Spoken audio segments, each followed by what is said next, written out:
All right. Well, before we get started on the new UAP hearings that happened about 2 weeks ago now, I want to thank everyone who came by to visit for the video about copyright and attorney David Gingras. I'm going to pronounce his name right now that we're not doing a bit. Thank you so much for coming by, for subscribing and watching the video. Most of what I do is going to be more stuff like this that's super nerdy, kind of out there, and either very video game focused or very sort of niche silly.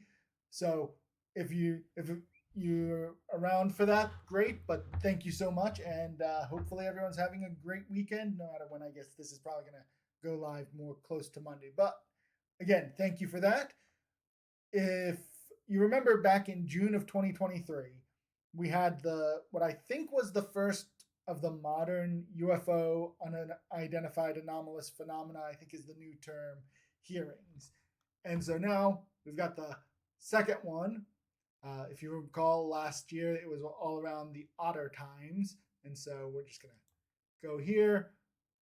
We've got the old hearing here where we had all of what they had to say. And now we're ready for the testimony for today. I'll have for the November 13th. I'll have the links to all of the testimony from this main page here that Congress has been nice enough to put together. We're going to be hearing from a retired Navy admiral who's now a CEO of a relevant company, a former DoD official in Luis Elizondo, Michael Gold, former NASA and member of the NASA UAP independent study team, and then Michael Schellenberg, who leave it to the government. They forgot to. He either founded the entire public, or they messed up and forgot to put his full title here. Either way, that's what we've got. And part of the interest here is, like I mentioned, X-Files. But there also, when I was growing up, we had this book. It was like Mysteries of the Unexplained was the title, and I want to say it had like this bluish cover with like a little gold crescent, and it had a whole bunch of stories of supernatural stuff, a good like 20 to 30 pages, just about weird stuff that happened on the Bermuda Triangle. And so all of it is super interesting, even if a lot of it, there was a whole lot of like spontaneous combustions, and probably half of that was people smoking in bed when they shouldn't have been. But whatever, we're not going to steal the magic. So we're going to tune into their committee hearing. There's this really annoying screeching noise while they're setting up, so I'm trying to, I think they start talking around here. And look, they're only like 8 minutes late, which is pretty good all around. So we're gonna begin. This might not end up getting posted if it's not exciting or if I don't feel like I have enough to add. And the only other thing I'm going to say is we're not going to talk any politics unless it's alien politics. If we learn like the Kilrathi are going to invade or something, we'll have comments on that. But otherwise, no politics, just UAPs. On Cybersecurity, Information Technology, and Government Innovation, and the Subcommittee on National Security, the Border, and Foreign Affairs will come to order. Good morning and welcome, everyone.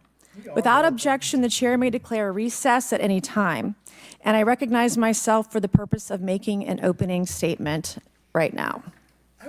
Good morning and welcome to today's historic hearing, which I'm co-chairing with Mr. Grothman, whose subcommittee held an important hearing on this topic last year. I want to thank my colleagues on the Oversight Committee, including Mr. Burchett, Mr. Burleson, Ms. Luna, Mr. Moskowitz, Mr. Garcia, for their relentless drive to get answers on UAPs. They've been steadfast in demanding transparency on the sightings reported by military pilots and armed forces. Their commitment to digging for the truth is exactly what this country needs to cut through the secrecy surrounding this issue. And many high-ranking individuals in the military and intelligence communities believe UAPs demand greater attention. And I hope the fact that I made my mouse giant and purple doesn't distract people. It's very helpful when working on documents to be able to find it easily, or sometimes like I've got 3 monitors. I've got this one here, one off to the side, and then one up. So it's easy to lose it. So hopefully that's not distracting. Also, we're in an Admiralty court because it's got fringes. Moving on. And thus the purpose for this That's a joke. Don't actually ever say that to people. hearing today. Former National Security Advisor H.R. McMaster said on Bill Maher's program that, quote, there are phenomena that have been witnessed by multiple people that are just inexplicable by the science available to us. Army Colonel Carl Nell, a member of the federal government UAP task force, said at a conference this past May that non-human intelligence exists, non-human intelligence has been interacting with humanity. Now, I think here they mean alien, because saying non-human intelligence, like crows know how to count. Lots of animals pass the mirror test, so I think they're specifically talking about aliens. This interaction is not new, and it's been ongoing, and there are unelected people in the government that are aware of that. But UAPs remain a controversial topic. I'm not going to name names, but there are He should have named names. certain individuals who didn't want this hearing to happen because they feared what might be disclosed. But we stood firm. No amount of outside pressure would ever keep me from pursuing a subject to ground, come hell or high water. On that score, I want to thank our witnesses for being here. We have before us a panel of individuals accomplished in the military, in civilian government, in science, and in journalism. Some of the testimony you will hear them deliver today does not reflect well on influential individuals and agencies within the U.S. federal government and perhaps some of our contractors. It's never easy to present such information. But does it reflect well on the aliens? Publicly. So I appreciate our witnesses voluntarily agreeing to being here today.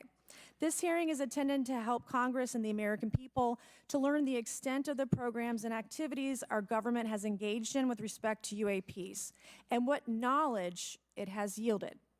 This includes, of course, any knowledge of extraterrestrial life or technology of non-human origin. If government funding... She doesn't mean the pyramids. The pyramids are easy enough to explain without aliens. The Egyptians, well, the ancient Egyptians, modern Egyptians, I've only talked to a few of them, and they all seem very nice. But ancient Egyptians, they built the pyramids with slave labor, not with aliens. Funded research on UAPs has not yielded any useful knowledge. We also need to know those facts. Taxpayers deserve to know how much has it been invested, how much has been spent. They shouldn't be kept in the dark to spare the Pentagon a little bit of embarrassment. The reality is, despite their enormous taxpayer-funded budgets, the transparency of the Defense Department and the intelligence community have long been abysmal. The Pentagon has failed 6 consecutive audits. In fact, it's never actually passed one. Was it 6? 1 second. I thought we were up to 7, or was the 7th after this? Pentagon fails. No, maybe it was 6. Okay, why was I thinking 7?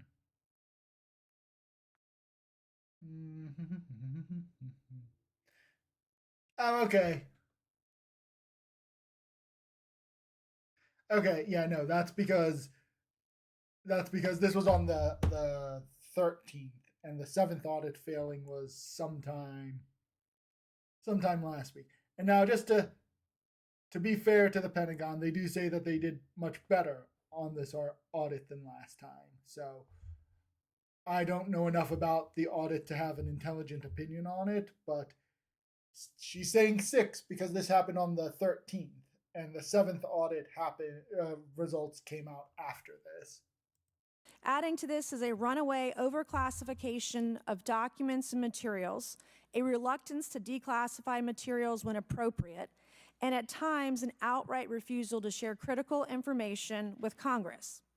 In short, it's not a track record that instills trust. So Congress has tried in recent years to lift the veil and find out if information about UAPs is being withheld, not only from the American public, but also from their elected representatives in Congress. Part of the transparency effort... Like that scene in Independence Day, right? About Area 51. Is that happening effort was legislation created in the Pentagon, the All-Domain Anomaly Resolution Office, or AARO, but the new office is struggling to get its footing. A recent statutorily required report from AARO, intended to illuminate the government's historic assessment of UAPs, was heavily criticized by those seeking UAP transparency. The report has stoked suspicions AARO is unable, or perhaps unwilling, to bring forward the truth about the government's activities concerning UAPs. I'm disturbed that AARO itself lacks transparency. Even its budget is kept from the public. So if there is no there, then why are we spending money on it, and by how much?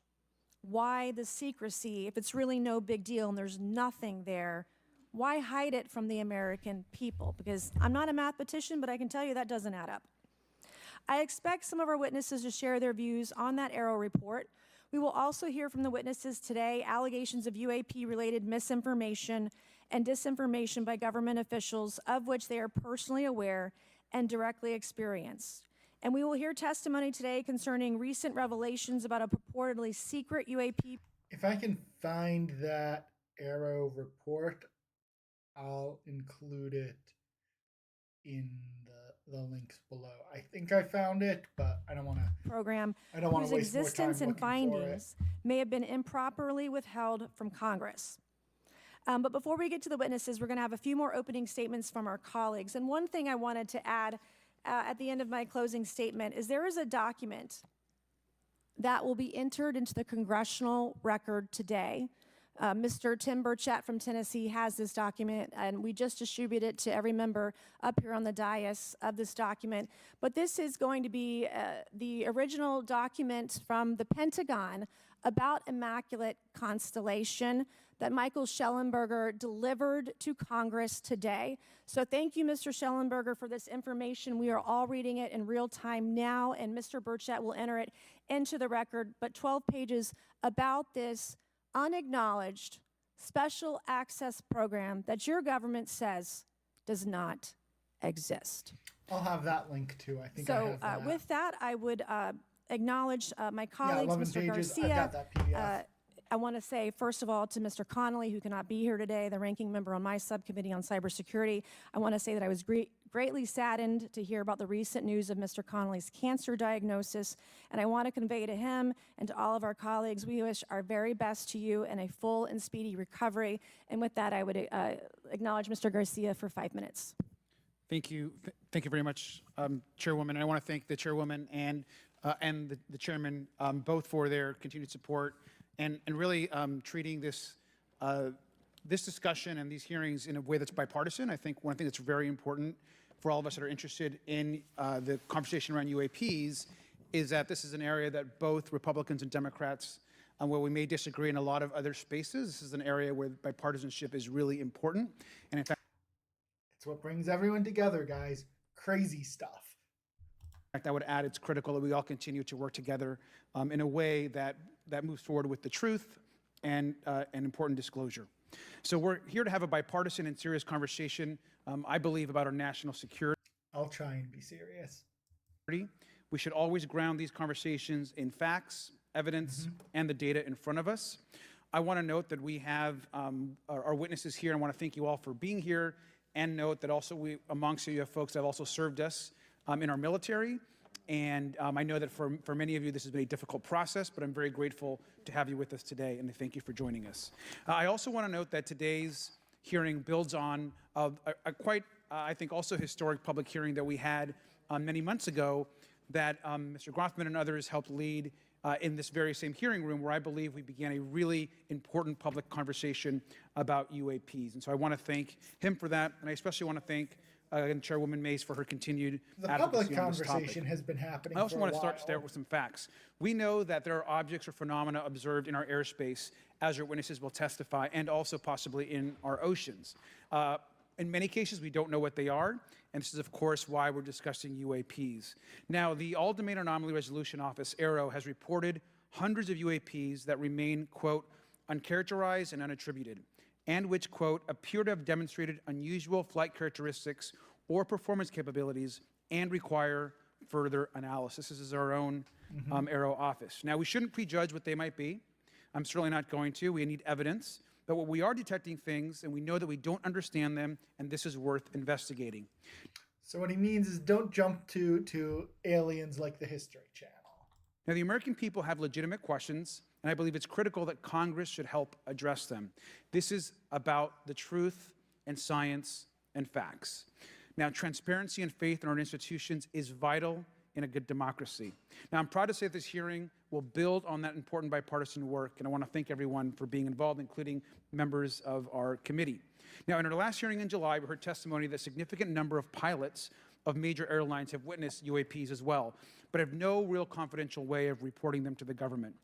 So this actually did come up, and I remember they were supposed to build a way for pilots, both military and civilian, to feel comfortable reporting, hey, I saw something weird on my radar with my actual eyeballs while I was flying, that they could report without feeling like their career might take a hit because no one wants to hire the pilot who sees weird things. We heard that commercial pilots who encounter UAPs may be hesitant to speak openly due to stigma or fear of retaliation. We also know that Aero has reported that, and I want to quote, that most reports still reflect a bias towards restricted military airspace, a result of reporting from military personnel and sensors present in such areas. And so the lack of ability for civilian pilots raises real safety concerns and limits our ability to understand UAPs. This is a particular piece of this conversation that I am very interested in. Now, our last hearing inspired us to introduce the Safe Airspace for Americans Act, joined by Chairman Grothwin, Chairwoman Mace, and a bipartisan group of co-sponsors. I see some of our leaders from Safe Airspace for Americans Act here, and that would create a safe reporting for UAP process, which we want to continue to do.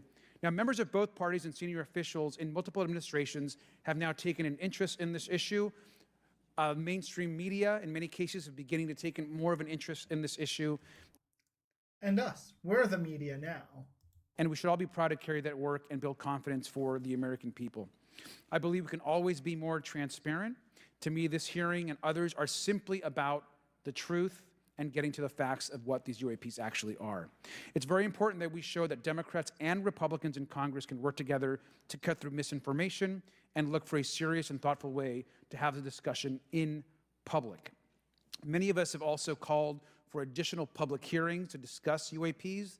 This should be a topic that continues on throughout the Congress so that we can gather more information, data, and work with the relevant agencies to gather more information. Finally, I just want to add that those that are here on this dais, many of us have participated also in classified briefings as well, and where we have also gained a lot of important, I think, and interesting information, at least I personally have. And so with that information, we want to continue today's hearing, and I thank all of our witnesses for being here. And with that, I'd like to yield back. Thank you, Mr. Garcia, and I'd now like to recognize Mr. Grothman for a 5-minute introduction. Thank you. Good morning. I'd like to thank our witnesses for being here one more time. This is a topic I've been interested in since 8th grade. I'd like to thank Ms. Mace for working with me on this topic. That sounds about right. Like that's about when kids get interested in this stuff. That's about when I was interested, middle school era, yeah. And for making this a joint subcommittee hearing. Last year, the Subcommittee on National Security, the Border and Foreign Affairs held an historic hearing to understand the potential national security risk of unidentified anomalous phenomena, or UAPs. We heard from former Navy Commander David Fravor, who shared firsthand experience with a UAP engaged while on duty in the Pacific. We learned from David Gresh, a former member of the intelligence community, who revealed the supposed existence of secret government programs hidden from congressional oversight. Additionally, former military pilot Ryan Graves informed us of the limited ways in which the military and commercial pilots can report UAP sightings. Since that last hearings, I've led several briefings with government agencies to deepen my understanding of these issues. First, the Department of Defense Inspector General's Office informed us that the Department of Defense does not have a streamlined process for service members to report UAP activity. Since then, the Joint Chiefs have implemented standards for UAP reporting across the services. The Intelligence Community Inspector General informed us that whistleblowers often fear retaliation for reporting mismanagement of highly sensitive government projects or information. Finally, AARO has expressed to the committee that, like any other federal government agency, it's faced challenges in its establishment, specifically in hiring staff to manage UAP historical records and coordinating with other federal agencies. While these agencies have been helpful to us in understanding the challenges that come from collecting UAP data, none of them have been able to substantiate the claims made at this hearing last year by David Grush. Despite our committee members endlessly questioning these agencies inside and outside of a SCIF, I hope our witnesses today will be able to provide evidence and content that is worthwhile to our. Now, if I remember, and I might be wrong, that guy did make some claims that were going to be pretty hard to validate. So I am not surprised that they were unable to validate some of the things that were claimed in the June 23 hearing. Our pursuits of eliminating government waste and increasing transparency. To help alleviate some of the roadblocks, I'm supportive of measures that were included in last year's National Defense Authorization Act to increase transparency and improve record-keeping measures when it comes to UAPs. But I believe there's still more work to go. I co-led the Safe Airspace for Americans Act with Ranking Member Garcia, which requires the Federal Aviation Administration to develop procedures to collect UAP data from civilian aviators. I look forward to working with members of Congress to see that this legislation and other UAP legislation crosses the finish line. I'm deeply alarmed by the reporting of the massive drone swarm that flew over Langley Air Force Base in Virginia last December. Langley is the home of the 1st Fighter Wing, which maintains half of the F-22s in the U.S. Air Force inventory. Reports of this incident indicate these drones were roughly 20 feet long, flying more than 100 miles an hour at an altitude of over 3,000 feet. Yet the origin of these drones and their operators remains a mystery. This incident and other sightings near sensitive military installations highlights the complexity of the UAP challenge facing our intelligence, defense, and homeland security committees. Whether these phenomena are the result of foreign adversaries developing advanced technologies. If I can find a news story about that Langley drone swarm, I'll add it, but I don't remember hearing about it. Langley drone incursion. Oh, apparently this was a bigger thing than I thought. So yeah, I'll try and add a link to that in here. Or something else entirely. We must take them seriously, investigate them thoroughly, and assess their implications on national defense. The repeated UAP sightings around sensitive military sites underscores the need for innovative defensive strategies beyond traditional measures. They also highlight the urgent need for updated policies to address emerging threats as well as more effective interagency cooperation and intelligence sharing. However, none of this is going to be possible without transparency. For far too long, critical information about UAPs has been either classified or ignored, leaving the American public and key congressmen without clarity needed to make informed decisions. Declassifying reports and fostering a more open dialogue about UAPs will not only increase the public trust, but also encourage collaboration between government, the scientific community, and our allies. Quite frankly, there's been things that have been kept secret that is, I think, old enough that there is no reason it shouldn't be released, regardless of any so-called, private information. A transparent approach will allow us to share insights, identify patterns, and develop new strategic defenses. As we continue to investigate these phenomena, we must do so with a mindset of protecting our country, advancing scientific discovery, and upholding the trust of the American people, who right now I don't think have trust, and it's just obvious I don't have trust. Well, yeah, you're supposed to trust no one, even though you want to believe. Trust.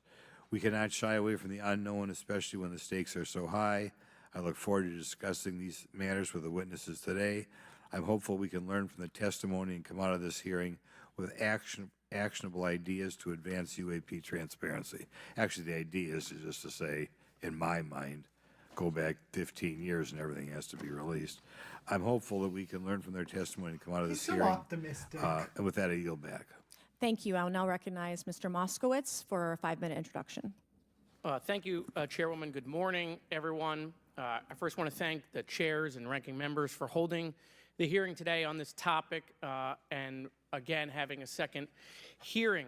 I want to thank the witnesses for coming forward today to share your expertise on UAPs and the need to build trust through transparency. But first, I want to mention, you might be wondering why Chairman Comer has allowed me to be a ranking member today, but it's really only because our dear friend, Jerry Connolly, is not here. As Chairwoman Mace mentioned, he was diagnosed with esophageal cancer, and all of us on this committee know Jerry, and he's a fighter. And we're praying for him and hoping for his speedy recovery. So today's hearing marks this committee's second meeting dedicated to UAP transparency. I was Okay, it pleased, is only the second. as I know I all thought of I'd us missed are, one. on the bipartisanship that existed in last year's hearing, and even though we can't talk about what happens in the classified settings, the bipartisanship that has existed in those settings with the questions members have asked. Oh, so they get along even when the cameras aren't on. That's sweet. Last year's hearing was a great example of open dialogue about UAPs, and we must remain committed to sharing information with the American people. And I think you see that commitment based on the people here and the commitment across the political spectrum. I personally have worked with multiple members of this committee, but I want to particularly thank Congressmen Burchett, Mace, Luna, and Garcia for working on bipartisan pieces of legislation. In recent years, Congress has taken numerous bipartisan steps towards greater transparency. In 2022, in the NDAA, we created the All-Domain Anomaly Resolution Office to investigate unidentified flying objects. Following Aero, along with ODNI, released an unclassified report on UAP sightings. Of the 366 sightings included in the report, 171 remain uncharacterized, with some of these appearing to have demonstrated unusual flight characteristics or performance Didn't capabilities. realize it was in full That's a nice way of size. saying we don't want to tell you what they are. In March, Aero revealed a report on the historical record of Hold on, U.S. wait a government second. involvement with UAPs, which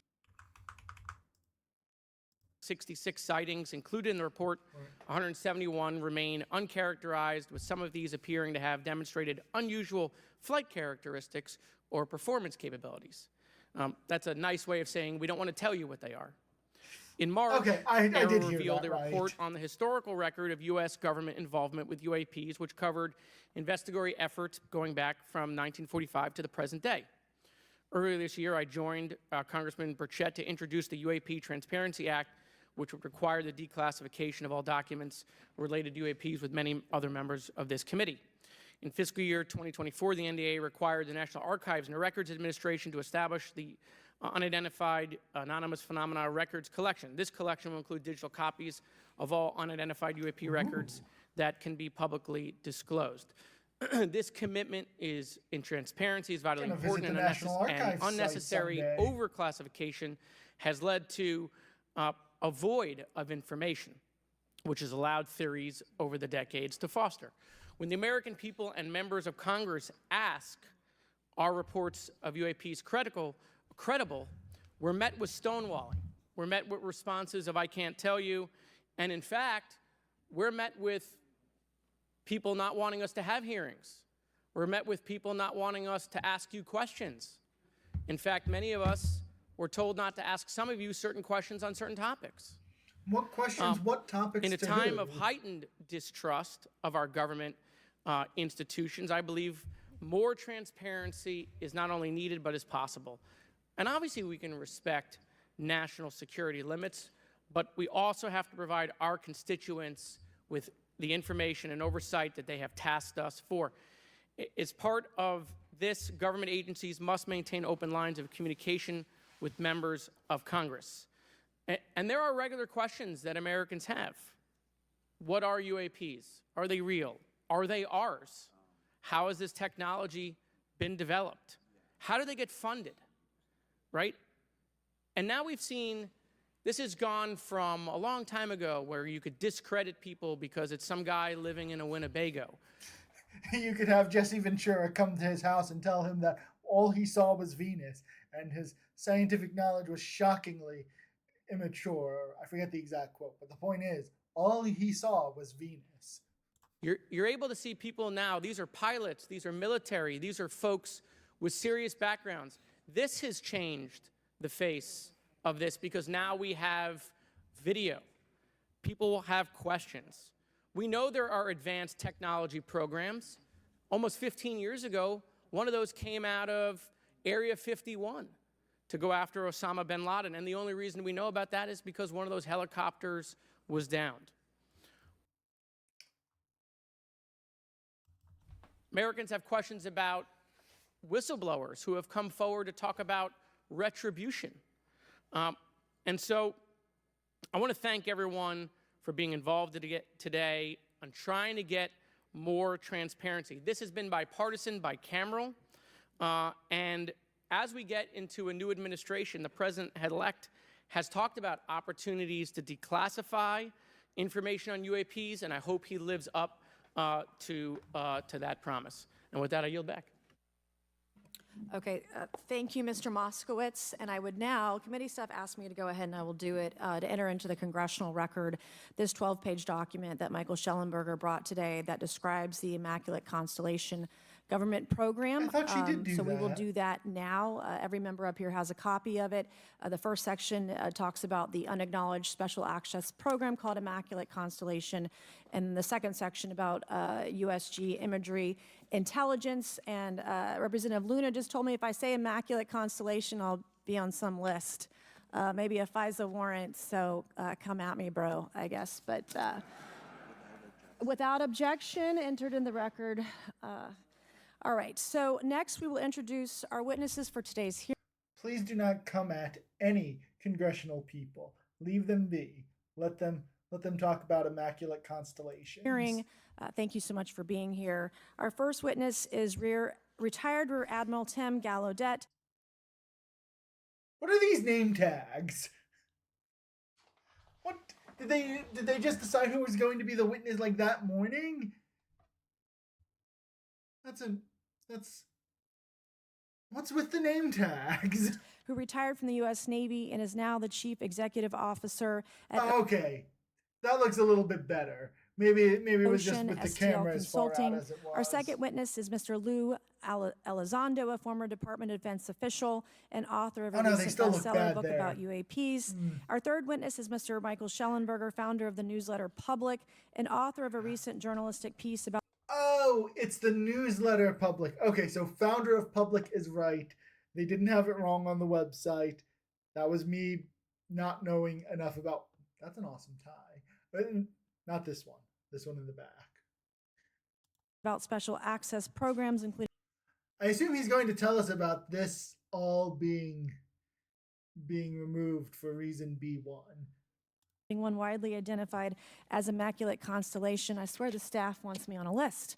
Okay, and our last witness today is Mr. Michael Gold, a former NASA official who is also a member of the NASA UAP Independent Study Did he bring Werther's Originals for the whole class?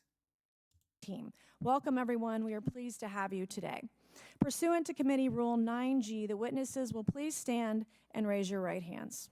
This is where it gets real. Do you solemnly swear to affirm that the testimony that you are about to give It's going to get real. RILL. I'm told that's how I'm supposed to say it. is the truth, the whole truth, and nothing but the truth, so help you God? Let the record show that the witnesses all answered in the affirmative. We appreciate all of you being here today and look forward to your testimony. Let me remind the witnesses that we have read your written statements and they will appear in full in the hearing record. You guys may be seated. Please limit your oral statements to 5 minutes. As a reminder, please press the button in front of you so the microphone is turned on so that everyone in the room, members included, can hear you. When you begin to speak, the light in front of you will turn green. After 4 minutes, the light will turn yellow. When the red light comes on, your 5 minutes has expired, and we would ask that you please wrap it up. So I will first recognize Rear Admiral Gallaudet to please begin your opening remarks. Thank you, Chairwoman Mace, Chairman Grothman, Ranking Members Connolly and Garcia, and members of the committee. Thank you for this opportunity to testify today regarding unidentified anomalous phenomena, or UAP. Confirmation that UAPs are real came to me in January of 2015 when I was serving as the commander of the Navy Meteorology and Oceanography Command. At the time, my personnel were participating in a pre-deployment naval exercise off the U.S. East Coast. It included the USS Theodore Roosevelt Carrier Strike Group, and this exercise was overseen by the United States Fleet Forces Command, led by a 4-star admiral who at the time was also my superior officer. During this exercise, I received an email on Navy's secure network from the operations officer of U.S. Fleet Forces Command. The email was addressed to all the subordinate commanders, and the subject line read in all capital letters, "Urgent Safety of Flight Issue." The text of the email was brief but alarming, with words to the effect, "If any of you know what these are, tell me ASAP.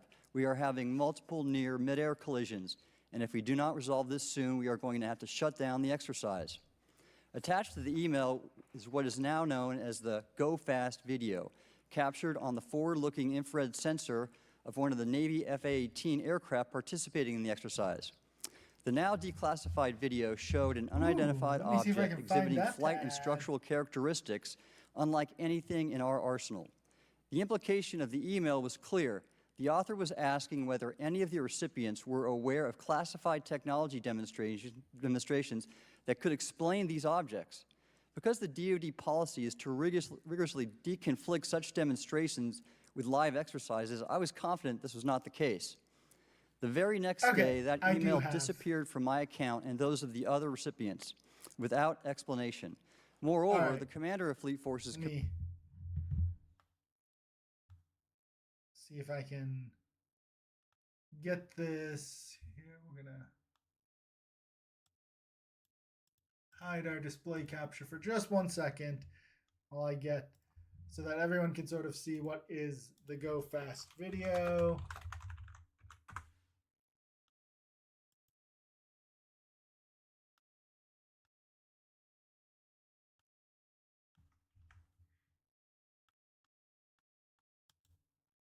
All right, this is the Go Fast video. So this is a 2015 encounter taken aboard a Navy fighter jet on the USS Roosevelt, declassified. Oh, they're gonna have music. Oh, with the music.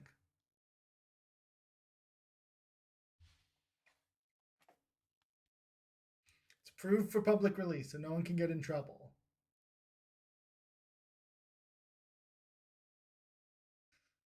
All right. Great, great, great.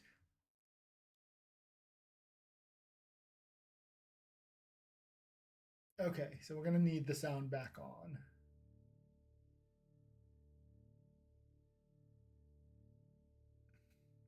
Sensor is in infrared mode, okay.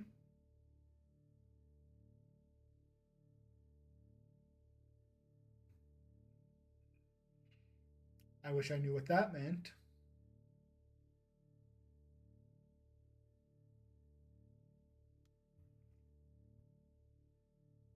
Okay.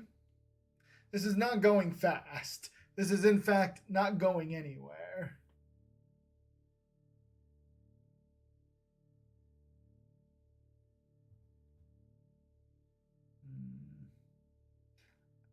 Okay. Hotter. Okay. That one was important. There's the altitude.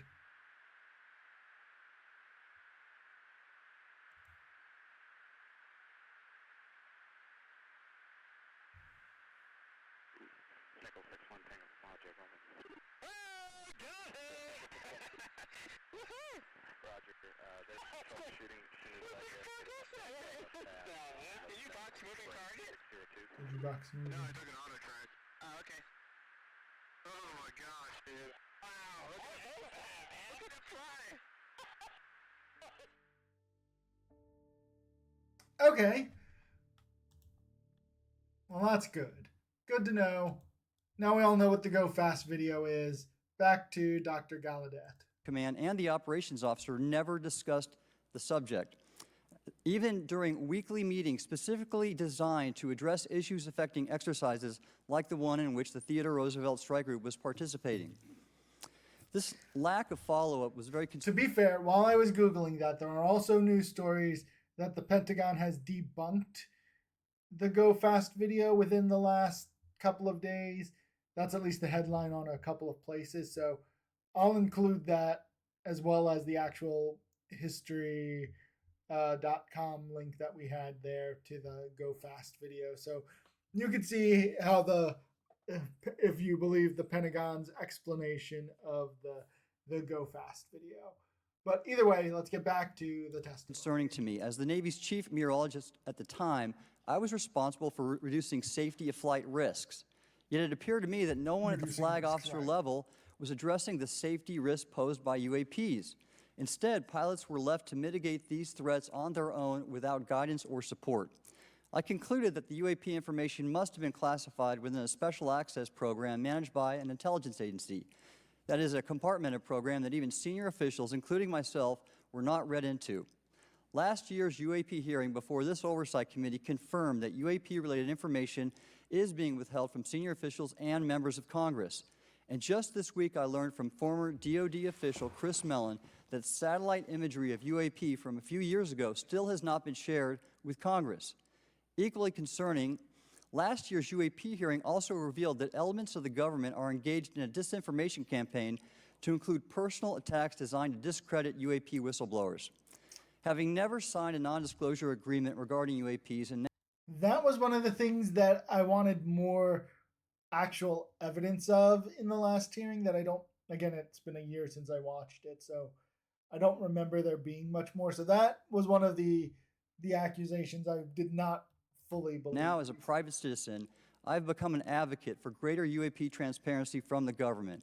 The continued overclassification surrounding UAPs has not only hindered our ability to effectively address these phenomena, but has also eroded trust in our institutions. While I applaud previous bipartisan legislation passed by Congress concerning UAPs, a more comprehensive approach is needed to address the broader implication of UAP on public safety and national security, as well as the socioeconomic opportunities that open UAP research could unlock. Therefore, I recommend Congress take the following action, which I believe will receive bipartisan support. Okay. First, establish robust oversight of the executive branch's management of UAP information by directing key officials, beginning with the director of the DoD's All-Domain Anomaly Resolution Office, to provide comprehensive briefings on what the government knows about UAP and does not know. Tell Aero to do what it's supposed to do. 2, enact the provisions of the UAP Disclosure Act that establish a UAP Records Review Board to ensure independent oversight, transparency, and accountability in the government's handling of UAP information.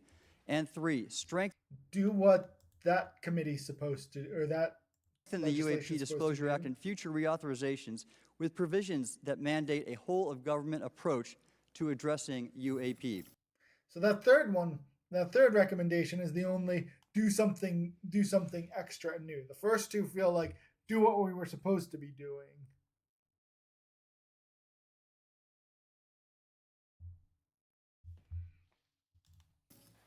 In closing, I will share my personal reasons for speaking out on this topic. First, as a former science agency leader, having led the National Oceanic and Atmospheric Administration, I've always sought the truth in human knowledge and thought. Now that we know UAP are interacting with humanity, and these include unidentified submerged objects in the ocean, we should not turn a blind eye, but instead boldly face this new reality and learn from it. We should boldly go where none have gone before. Additionally, at a time when leaders in government leave much to be desired, I feel obligated to show moral leadership on this issue of UAP disclosure by validating the credibility of the courageous men and women who have come out as witnesses and whistleblowers to expose the truth. My speaking out has encouraged others to do the same, and it's my hope over time that a number of your constituents will want to know the truth and about UAP, and this number will increase to such an extent that the congressional action I have just recommended will become inevitable. Thank you, and I look forward to your questions. Thank you. I will now recognize Mr. Elizondo for his opening statement. Greetings, Chairwoman Mace, Chairman Grothman, Ranking Members Connolly and Garcia, and members of the committee. It is my honor and privilege to testify before you on the issue of unidentified anomalous phenomenon, formerly known as UFOs. On behalf of our brave men and women in uniform across the intelligence community, as well as my fellow Americans who have awaited this day, thank you for your leadership on this important matter. Let me be clear. UAP are real. Advanced technologies not made by our government or any other government are monitoring sensitive military installations around the globe. Furthermore, the U.S. is in possession of UAP technologies, as are some of our adversaries. See, this is where I start to feel like maybe I shouldn't be joking, because like I feel like my jokes might be on what people are actually I believe we are in the claiming. midst of a multi-decade secretive arms race, one funded by misallocated taxpayer dollars and hidden from our elected representatives and oversight bodies. For many years, I was entrusted with protecting some of our nation's most sensitive programs. In my last position, I managed a special access program on behalf of the White House and the National Security Council. As such, I appreciate the need to protect certain sensitive intelligence and military information. I consider my oath to protect secrets as sacred, and I will always put the safety of the American people first. With that said, I also understand the consequences of excessive secrecy and stovepiping. Nowhere was this more apparent than in the aftermath of 9/11, which many of us remember all too well. I believe that America's greatness depends on three elements: A, a watchful Congress; B, a responsive executive branch; and C, an informed public. Over the last decade and a half, I learned that certain UAP programs were and are operating without any of these elements. Although much of my government work on the UAP subject still remains classified, excessive secrecy has led to grave misdeeds against loyal civil servants, military personnel, and the public, all to hide the fact that we are not alone in the cosmos. These are the sorts of claims that you can't just throw out there and then say, I can't tell you more, except that it has happened. You gotta back this up. A small cadre within our own government involved in the UAP topic has created a culture of suppression and intimidation that I've personally been victim to, along with many of my former colleagues. This includes unwarranted criminal investigations, harassment, and efforts to destroy one's credibility. Most Americans would be shocked to learn that the Pentagon's very own Public Affairs Office openly employs a professional psychological operations officer as the singular point of contact for any UAP-related inquiries from citizens and the media. This is unacceptable. Many of my former colleagues and I have provided... Is it? I mean, when you say it like that, it sounds really, really sinister, but let's hear the rest of what he has to say, because it does sound sinister. By testimony to both the Department of Defense and the intelligence. Former colleagues and I have provided classified contact for any UAP-related inquiries from citizens and the media. This is unacceptable. Many of my former colleagues and I have provided classified testimony to both the Department of Defense and the Intelligence Community Inspector General, and many of us have subsequently been targeted by this cabal with threats to our careers, our security clearances, and even our lives. This is not hyperbole, but a genuine fact, and this is wrong. To fix these problems, I propose three principal actions. First, Congress and the President should create a single point of contact responsible for a whole-of-government approach to the UAP issue. Currently, the White House... That's similar to Action 3, the other guy CIA, said. NASA, the Pentagon, Department of Energy, and others play a role, but no one seems to be in charge, leading to unchecked power and corruption. Second, we need a national UAP strategy that will promote transparency and help restore the American public's trust at a time when the public's trust is at an all-time low. This strategy should include a whole-of-government approach, including the academic and scientific communities, the private sector, and our international partners and allies.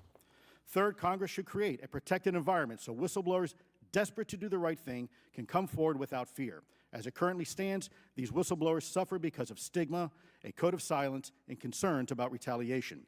These whistleblowers should be encouraged to come forward in ways that protect them against any forms of retaliation.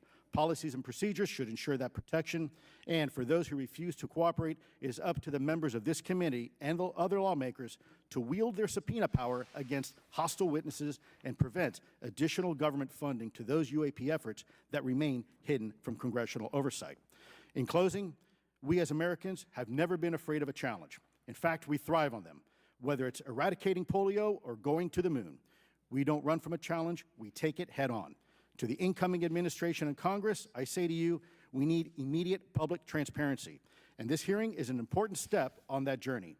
If we approach the UAP topic in the same way as we as Americans have met other challenges, we can restore our faith in our government institutions.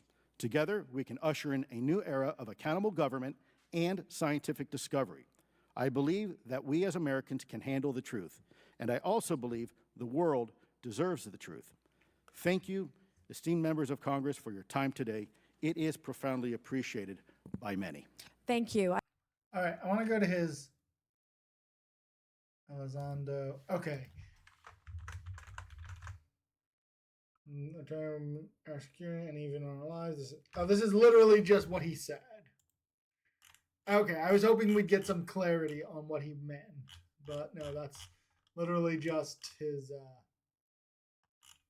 testimony again. Maybe the questioning will clarify. Let's keep going. I ask unanimous consent for Representatives Ogles of Tennessee and Boebert of Colorado to be waived onto the subcommittee for today's joint subcommittee hearing for the purpose of asking questions. Without objection, so ordered. I would now like to recognize Mr. Schellenberger for his introductory remarks. Chairwoman Mace, Chairman Grothman, Ranking Member Connolly, Ranking Member Garcia, members of the subcommittees, thank you for inviting my testimony. One of Congress's most important responsibilities is oversight of the executive branch in general and the military and intelligence community in particular. Unfortunately, there is a growing body of evidence that the U.S. government is not being transparent about what it knows about unidentified anomalous phenomena, and that elements within the military and the IC are in violation of their constitutional duty to notify Congress of their operations. President-elect Donald Trump and former President Barack Obama have both said that the government has information about UAPs that it has not released. There are other explanations for UAPs than that they represent a new form of life or non-human life. Current dominant alternative theories, including those put forward by AARO, are that UAPs are some kind of natural phenomena we don't yet understand, like ball lightning or plasma. They could also be part of some new U.S. or foreign government weapons programs, such as drones, aircraft, balloons, They could CGI, be Venus. hoaxes, or birds. Whatever UAPs are, Congress must be informed, as must the people of the United States. We have a... Was that thing we saw in the Go Fast video a bird? I don't think so. It might have been one of those other things, but it's probably not a bird. Gonna feel pretty confident in saying not a bird. UAPs are, no matter what they are. However, we now have existing and former U.S. government officials who have told Congress that AARO and the Pentagon have broken the law by not revealing a significant body of information about UAPs, including military intelligence databases that have evidence of their existence as physical craft. One of those individuals is a current or former U.S. government official acting as a UAP whistleblower. This person has written a report. This is the report that says the executive branch has been managing UAP, NHI issues without congressional knowledge, oversight, or authorization for some time, quite possibly decades. Furthermore, these individuals have revealed the name of an active and highly secretive DoD unacknowledged special access program, or USAP. The source of that document told me, that the USAP is a strategic intelligence program that is part of the U.S. military family of long-standing, highly sensitive programs dealing with various aspects of the UAP problem. The new UAP whistleblower claims that the U.S. military and IC database includes videos and images taken using infrared, forward-looking infrared, full-motion video, and still photography. The report that was just shared with Congress says Immaculate Constellation serves as a central or parent USAP that consolidates observations of UAPs by both tasked and untasked collection platforms. Immaculate Constellation includes high-quality imagery intelligence and measurement and signature intelligence of UAPs, the whistleblower's report adds. The sources of this intelligence are a blend of directed and incidental collection capabilities, positioned in low Earth orbit, the upper atmosphere, as well as military and civilian aviation altitudes and maritime environments. The report to Congress details in detail various UAPs, including spheres, orbs, disks, saucers, ovals, triangles, boomerang, arrowhead, and irregular organic. The report describes various incidents found in the human intelligence databases. One involved orbs surrounding and forcing an F-22 out of its patrol area. In another incident, the crew of a Navy aircraft carrier watched a small orange-red sphere rapidly descend from a high altitude of 100 to 200 yards directly above the flight deck of the CVN, or aircraft carrier. And since my reporting on this immaculate constellation last month, another source came forward who told me that they saw a roughly 13-minute long, high-definition, full-color video of a white orb UAP coming out of the ocean approximately 20 miles off the coast of Kuwait. It was filmed from a helicopter. Then halfway through the video, the person said the orb is joined by another orb that briefly comes into the frame from the left before rapidly moving again out of the frame. The person discovered the video on SIPR, the Secure Internet Protocol Router Network, which the DoD uses to transmit classified information. A leading UAP researcher who utilizes the Freedom of Information Act to find out what the government knows, John Greenwald, told me last year that the U.S. government had been increasingly denying his request for UAP information. He has been doing FOIA requests for 27 years and has an archive of 3 million pages.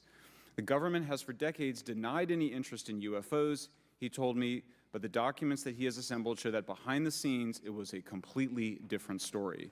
Contrary to the hopes of many advocates of transparency, the government has been restricting more information since the leak of 3 UAP videos in 2017. The DoD organization AARO has been labeling many documents with a B7 exemption, which Greenwald says does not make any sense. They're stating that anything AARO does is involved in law enforcement investigation, which allows AARO to not release it. Greenwald says that the DoD has denied the existence of a UAP and ATIP-related records on multiple occasions, only to acknowledge them after an appeal was filed. He added that the Naval Air Systems Command in March 2022 stated they found no additional UAP videos. It seemed strange that they had 3 and only those 3, but other requests had been filed by the Black Vault, that's John Greenwald's group, to seek out more places UAPs might be hiding. Then in September 2022, the Navy admitted that the UAP-related videos and photographs existed, but denied the request in full for their release, saying that the requested videos contain sensitive information that are classified and exempt from disclosure. The DoD will deny things on a Monday and then admit to it on a Friday, said Greenwald. He said the government can and does release videos that protect secret methods of capturing it. They fall back on the sensitive platform excuse a lot, he said.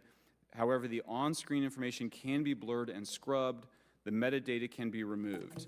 I'll show you this example here. This is a presentation from the UATP task force. Right. This is completely absurd. It's nuts, this level of censorship, of redaction B1, on a not document. B7. It You shows said the B7. redaction of how many reports they've collected, for how many years. 2 of the 3 potential explanations are blacked out. The Pentagon, the intelligence community is treating us like children. It's time for us to know the truth about this. I think that we can handle it. Thank you very much. We can handle the truth. Thank you. I would now like to recognize Mr. Gold for 5 minutes. Thank you, Chairwoman Mace, Chairman Groffman, Ranking Members Connolly and Garcia, Representative Moskowitz, and distinguished members of both subcommittees. I'm grateful to all of you, as well as your intrepid staff, for the opportunity to testify, and would like to begin by discussing courage. Courage is what it takes to tackle this topic, and courage in the face of adversity is what I see in front of me, beside me, and behind me. Per my introduction, I am currently the Chief Growth Officer at Redwire Space and have had several leadership positions at NASA. That being said, I want to be clear that I am speaking exclusively on my own behalf and not for Redwire, NASA, or any other organization. However, I am here today to speak out for science. Science requires data, which should be collected without bias or prejudice. Yet, whenever the topic of UAP arises, those who wish to explore the phenomena are often confronted with resistance and ridicule. For example, members of the NASA UAP Independent Study Team, particularly those in academia, were mocked and even threatened for simply having the temerity to engage in the study of UAP. Our best tool for unlocking the mystery of UAP is science, but we cannot conduct a proper inquiry if the stigma is so overwhelming that just daring to be part of a NASA research team elicits such a vitriolic response. Okay. Therefore, one of the most important actions that can be taken relative to exposing the truth of UAP is to combat the stigma. And this is where I believe that NASA can be eminently helpful.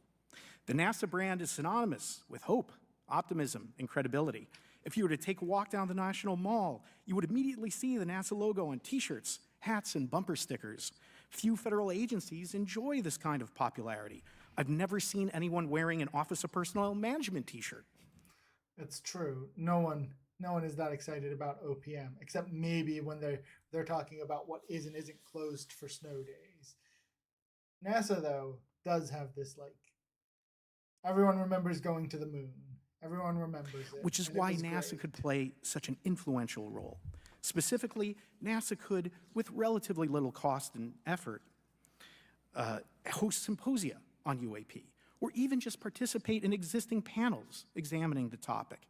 NASA personnel stepping forward and participating in such discussions would make a powerful statement to the scientific community that UAP should be taken seriously and researched accordingly.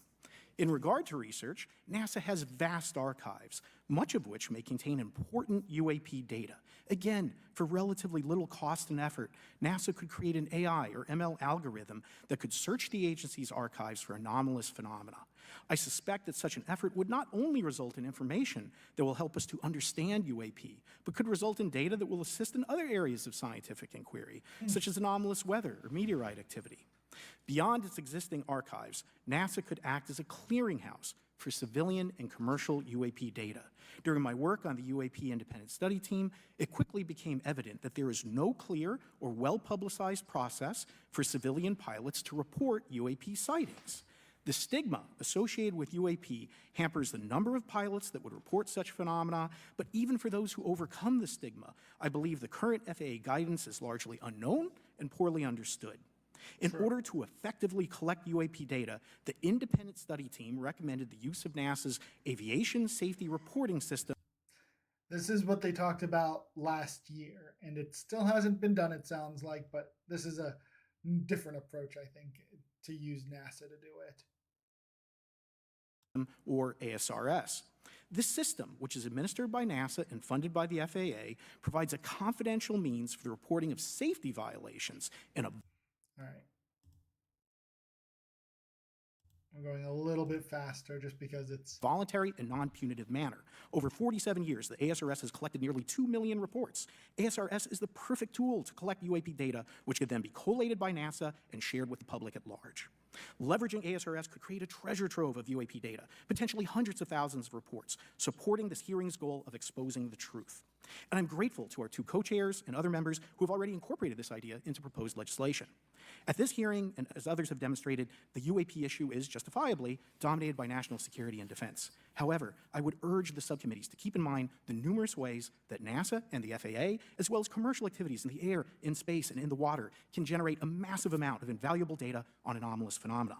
I cannot help but be excited by the potential for such an endeavor since scientific discovery is driven by anomalies. It's the existence and study of anomalies that led to the theory of relativity, quantum mechanics, and nearly all of humanity's scientific breakthroughs. This is why the study of UAPs should be embraced, since whatever is occurring, the chance to garner new knowledge should never be ignored. We must be thorough in collecting information, fearless in making conclusions, and open to following the data, no matter how mundane or extraordinary the results may be. I began this testimony by praising the Joint Subcommittee members for their courage, and I will end by echoing that sentiment. As the saying goes, the truth is out there. We just need to be bold enough and brave enough to face it. Thank you. Thank you. Thank you all. I will now recognize myself for 5 minutes of questioning. I have a lot of questions, and I have a lot of witnesses. So I would just I have a lot of questions too. Like, why does it sometimes ask if it's yes or no to please just tell me yes or no. If it requires more than that, be very succinct because I would like to go down the line and ask as many questions as possible. So for the Admiral this morning first, former DoD official Chris Mellon reached out to you about satellite imagery from 2017 that depicts a UAP. What were the dates in 2017 when this occurred? I can't share with you the details, ma'am, but I can do it in a closed setting, and I can also tell you the agency that wrote a report on it. Okay, so who has the imagery? I can tell you that in a closed setting. Can you describe what was depicted in the satellite imagery? Just a description. It was a UAP, ma'am.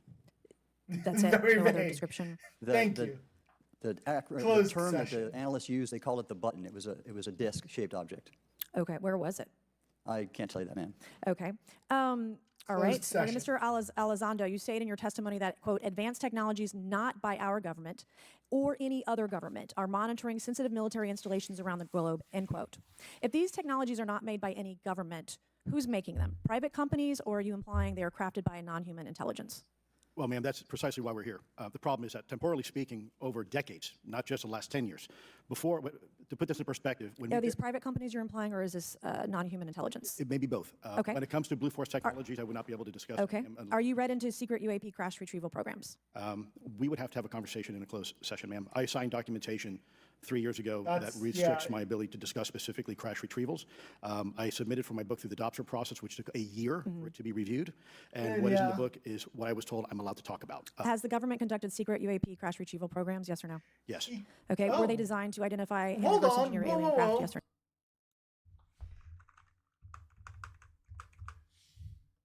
I would not be able to discuss. Okay. ma'am. Are you read Yeah, into can't secret say UAP that. crash retrieval programs? Can't We would talk have to have a about conversation that. in a closed session, ma'am. I signed documentation 3 years ago that restricts my ability to discuss specifically crash retrievals. See, I okay. submitted for my book through the adoption process, which took a year for it to be reviewed. And what is DOPSR is like the government review to make sure you're not saying anything you weren't supposed to. Very high level explanation. Moving the on. book is what I was told I'm allowed to talk about. Has the government conducted secret UAP crash retrieval programs? Now, given everything he said, you would think the answer to this question is, I can't tell you that. But Yes or no? Yes. Okay, were they that shouldn't have been a yes, given everything else he said.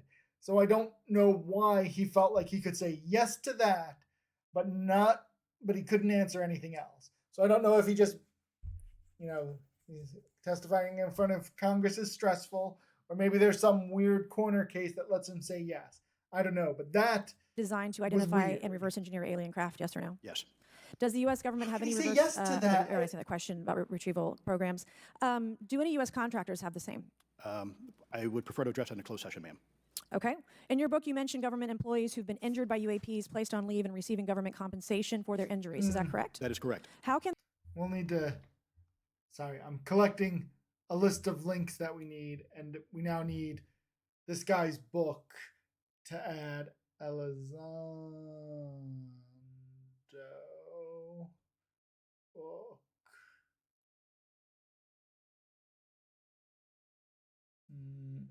Inside the imminent inside the okay. We have that book now.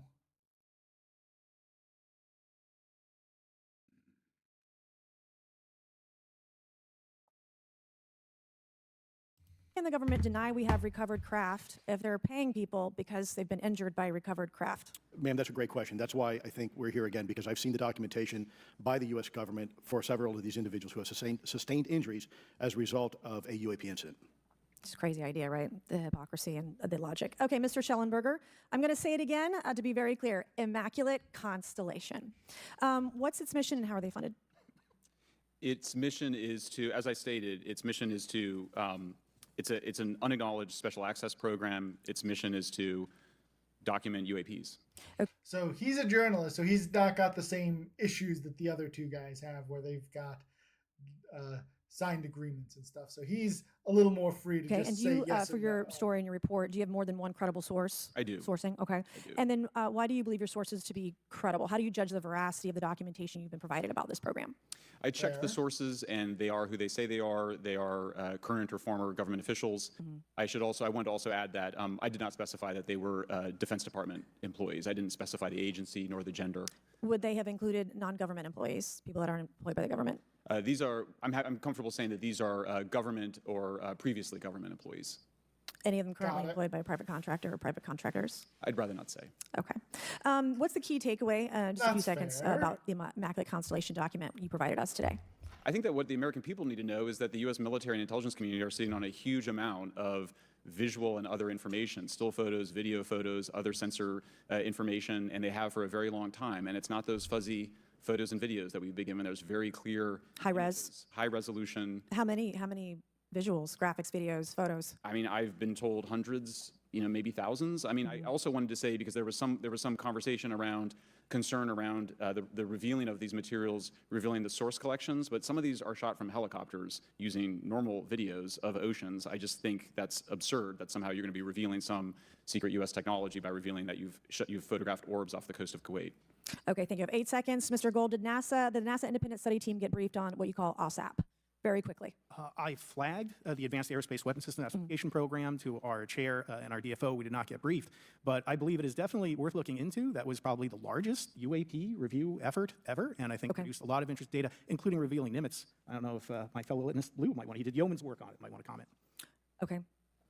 All right, I'm going to turn to Mr. Moskowitz, who will be recognized for 5 Oh, minutes. she of actually questioning. held herself to Thank this you, 5 minutes. Madam Chairwoman. So, You Mr. never Gold, see you Congress gave a do whole this. diatribe for a couple of minutes about UAPs, science, data collection, stigma. A lot of non-believers in all of this would just ask a very simple question. Why? Why is it so hard? Right? Like, why are people, anytime they ask, why are they always Yeah, non-believers, why are you asking questions? Just get with the thwarted? program. Why are they always judged? Why is they always have misinformation spread? Why is there always retribution? Why is it always met with an ear? What's the why? If it doesn't exist, why is it such a problem? I think if you go through the history of science, Representative, it is always difficult for breakthroughs in new information, regardless of whether it's UAP or any other kind of discovery. And in We're all just Galileo here. science, we're supposed to be open, but when you break with the orthodoxy of what's believed, whether it's Galileo saying that I have not watched this before. It was just I said it as a joke.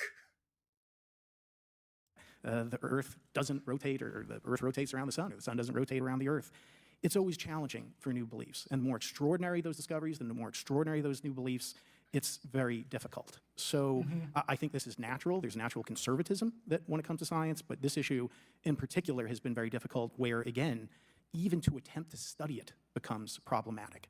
But every hearing like this, every news report, Every YouTube video. every video, documentaries, I was He didn't mean the same thing again. privileged to be part of something Dan Fair is putting together. I think many of us have interviewed for it, documented over 30 different government officials. Every brick in the wall will help get us closer to getting to the truth. I appreciate that. Mr. Elizondo, did I have that correct? Sir. I'm a recovering lawyer, so I'm going to put my hat on for a second. You said you signed a document. Recovering Love that. lawyer. Who gave that to you? The U.S. government, sir. Okay, you have a copy of it? It is stored in a SCIF right now. I do not have possession of it. The U.S. government does. What department of the U.S. government gave you this document? I will say the Department of Defense. Unfortunately, I can't say in this forum much more than that. You specifically said the document said you can't talk about crash retrieval. Well, you can't talk about Fight Club if there's no Fight Club. Correct. Okay, I'm just making an observation. Yes, sir. So that document that you signed, that you said exists, specifically said you can't talk about crash retrieval. Correct, sir. It was a limitation on because already I'd been speaking publicly about the topic, and so the document said you can continue saying X, Y, Z, but you cannot discuss the topic. When you of crash give retrieval. me the atmosphere of signing this document. You're in a room by yourself, I'm in a SCIF with a security officer, sir. just one-on-one. Anybody else? There may have been an assistant as well. It was in a SCIF There within was a probably a Department witness of Defense there. facility. Yeah. Give me your background real quick. My background is I went to school to study microbiology and immunology, entered into the U.S. Army, and after a very short stint in military intelligence, I became a counterintelligence special agent. As a civilian, later on I became a special agent in charge, running investigations in counterterrorism and counterespionage primarily, with some experience in counterinsurgency and counternarcotics. And then in 2009 timeframe, when I came back to the Pentagon after a tour with the Director of National Intelligence, I quickly became part of a program that was originally called OSAP that evolved into the program now called ATIP, which is where those videos that we now see, where the Go Fast, the gimbal, the FLIR, that was part of our effort, sir. Right. So you're not some conspiracy theorist. You actually have a legitimate background. Well, sir, I'm certainly not a conspiracy theorist. I'm fact-based, just say facts. So when you're in I'm a conspiracy factist. Thank you very much. this room, I want to paint the picture for everybody. You're in this room, you're by yourself, you're in a SCIF, you're handed a document. How long is the document? It's about a page front and back. So basically, you have some things they call trigraphs, which I cannot, again, talk to. How long were you given to sign the document? As long as I needed, sir. And what if you didn't sign it? Well, I suspect there'd be repercussions. I wouldn't have access to certain information. Were you allowed to ask a lawyer, or weren't allowed to ask for a lawyer to review the document? It was an option, but they probably wouldn't have allowed me to, because the document itself is pretty explicit about you have to be. He would have had to find find like a cleared lawyer. There are certain documents that we have in the U.S. government that allow people to have access to certain programs, whether it's a special, and I'm going to be very generic here, whether it's a special access program or controlled access program, SAP, CAP, whatnot. How many people makes have to sense. sign that document? It depends how many people are going to get access to the information, sir. Okay. Last question. Doctor, real quick, can you tell us about the Omaha incident Doctor is in the greater admiral detail? on the I've read your left. background, right? The Some far people side, would this label you as a side. member of the deep state, This side. since you worked in government for a long period of time. But can you tell us more about that incident? You've written a lot about that. I wrote a lot about incidents like it, Congressman, but that specific incident involved the USS Omaha, the littoral combat ship of the U.S. Navy operating off Southern California. I don't remember the exact date. It was within the last decade. And what the watchstanders on the bridge observed was a UAP, again, something that was aloft but had no observable exhaust or control surfaces. So it was something that couldn't be explained.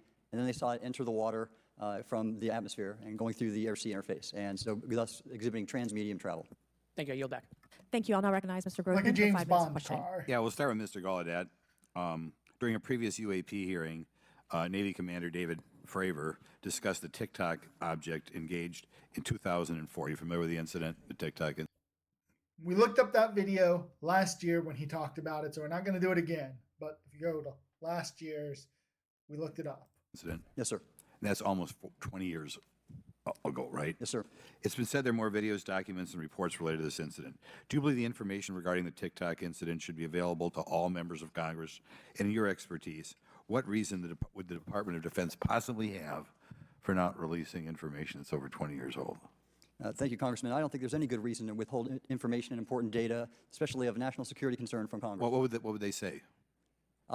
I will speculate, sir, that they don't want to share that kind of information because it reveals weaknesses in our ability to monitor and protect our airspace. Yeah, that's probably Okay. why. In your written testimony, you claim last year's UAP hearing before this Oversight Committee confirmed that UAP-related information is, well, it's not only being withheld, but that elements of the government are engaging in a disinformation campaign to include personal attacks designed to discredit UAP whistleblowers. This is Could what I you want to elaborate know on that more statement a about. little? Yes, sir. Earlier this year, I met with the DoD's All-Domain Anomaly Resolution Office, and what I thought would be a 90-minute meeting just to meet with leadership turned out to be an hours-long influence operation on me, where they attempted to convince me of the validity of the very flawed and error-ridden historical records report. In addition, This is literally sending Alex Trebek and Jesse Ventura to Jose Chung to let him know that he saw Venus. they tried to have me question very valid UAP reports like the Tic Tac incident, and even coming to stating possibly that the Tic Tac was American technology. And then, of course, if you ask David Fravor or Alex Dietrich, the two witnesses, they were convinced it was otherwise. And then, and they also cast discredit on various UAP whistleblowers and witnesses to question their validity and credibility as witnesses. Okay. We'll go to Mr. Elizondo.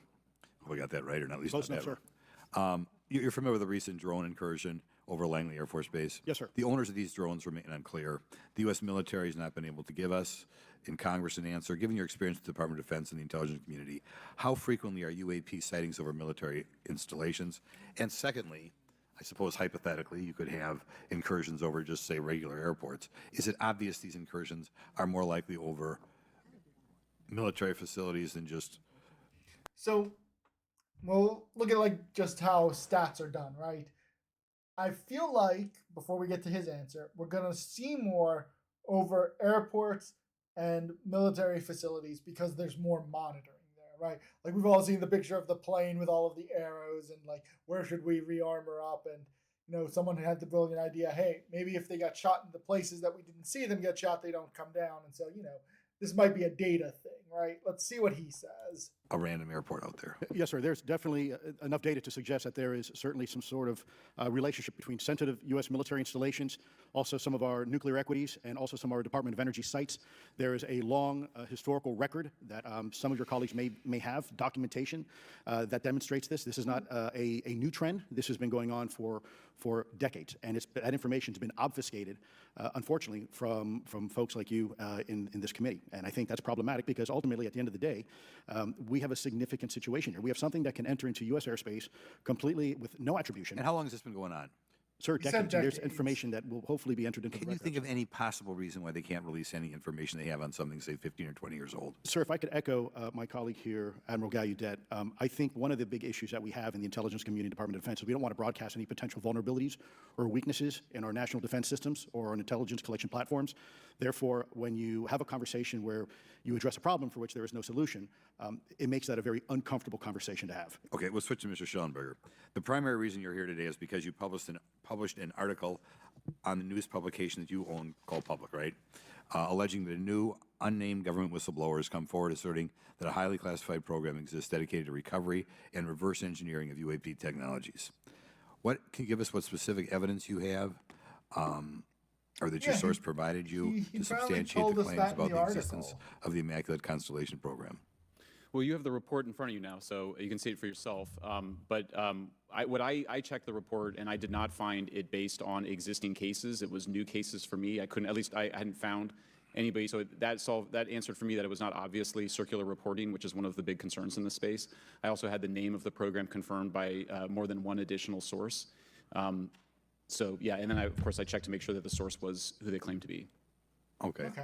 I should That also seems say that when I said reasonable. before it was this database, it is a much broader program than that. It also includes human intelligence, and then, as you mentioned, the retrieval and the Any knowledge of what country these things originated in? No, I have If no we idea. had that, then they wouldn't be Okay, I'll now unidentified. recognize Mr. Burchett for 5 minutes of questions. Thank you, Chair Lady. I request unanimous consent to enter into the record documents provided to us regarding legacy UAP programs and psychological operations. Lou Elizondo. So ordered. I also want to thank my buddy Jeremy Corbell for providing us documents and access to some whistleblowers. Mr. Elizondo, what is your last position with the federal government? Sir, I was the Director of National Programs Special Management Staff managing a White House Special Access Program on behalf of the National Security Council. How would you characterize UAPs? An enigma, sir, and a frustration. We're talking about Good answer. technologies that can outperform anything we have in our inventory. And if this was an adversarial technology, this would be an intelligence failure eclipsing that of 9/11 by an order of magnitude. Are there classified Department of Defense materials related to UAPs that you believe could be safely disclosed to the public without compromising national security? Yes, sir, I do. I would never, ever try to endorse providing some sort of information that could compromise what we call a Blue Force technology or capability. But I do believe there's a lot of information regarding this topic, and I've been very vocal about it, that should be shared not only with the public, but most importantly, with members of Congress. Are you familiar with my friend David Grush? Absolutely, sir. I had the privilege and honor of working with him myself several years ago at U.S. Space Force. Last year, as you know, he testified that the U.S. has run a multi-decade UAP crash retrieval and reverse engineering program. Would you agree with that? Yes, sir. Are there UAP programs operating without proper congressional oversight? 100%. What are they? Unfortunately, sir, I would have to have that conversation in a closed session. I know you said that, and a lot of people are frustrated with those kind of answers, but we're asking those kind of questions so you all know what the heck we're up against. You also mentioned in your opening statement that the Pentagon's Public Affairs Office employs the Psychological Operations Officer as the singular point of contact for UAP-related inquiries. Why the heck would they do that? Sir, that's a great question. I would ask the Pentagon. There's a long history here of that individual providing misleading and false information to the public through various news outlets and media outlets in order to discredit this topic. I've personally been victim to it. We have the documentation to substantiate where this information has been absolutely inaccurate, that has been provided time and time again, and it turns out that individual was also working with former leadership of Aero at the time as well. And we punish them by giving them multi-million dollars more than they ask for every year. Admiral Gallaudet, you mentioned in your opening statement on an email you received from the Operations Officer of the Fleet Forces Command regarding unknown objects almost colliding with U.S. military planes. Did anyone respond with knowledge of what the objects were? I received no response, sir. Did the exercise get canceled? The exercise did not get canceled. Why do you think the Commander of Fleet Forces Operations Officer never discussed the incident again? Sir, I'm speculating because I didn't have an exchange with him, but I believed it to be part of a special access program, the information and the video, which we have known now it was, and he realized he couldn't share that openly with the recipients of the email, and therefore the email was pulled from everybody's account. Again, tell us what happened to the email from the Commander of Fleet Forces. The day after I received it, and all the other recipients received it, which were all the subordinate commanders of U.S. Fleet Forces, so 1- and 2-star admirals, including strike group commanders, the email was wiped or deleted from our accounts, Okay. and then no one talked about it. All right. That Have you usually doesn't specifically had happen if any you just recall the experience email, with right? submersible I objects? don't think so. Sir, I've no personal experience, but I've had witnesses on submarines come to me and say they've seen on sonar data. Correct. Okay. Yeah, how would you USOs. characterize those, and how do they move? The one instance that was revealed to me was in the 80s on a nuclear-powered submarine, a ballistic missile submarine, that Okay. the object exhibited the characteristics of a Russian torpedo in terms of its speed of movement and closing rate with the submarine, and then it slowed and followed the submarine slowly in its wake for a period of minutes, and then rapidly exited the scene. And nothing that we know of, and technology-wise, could replicate that. And the speed of these objects was faster than anything that we have or anybody else has that would be manned. Is that correct? It was on the order Underwater. of a torpedo. So Yes, sir. Yes, sir. But as it exited, it did. Well, I don't exactly know how fast a torpedo is, but I expect it does better than my old outboard Scott Atwater, so I'll take that as a yes. Yes, sir. Okay. Have you experienced any experience with the All-Domain Anomaly Resolution Office, ARROW?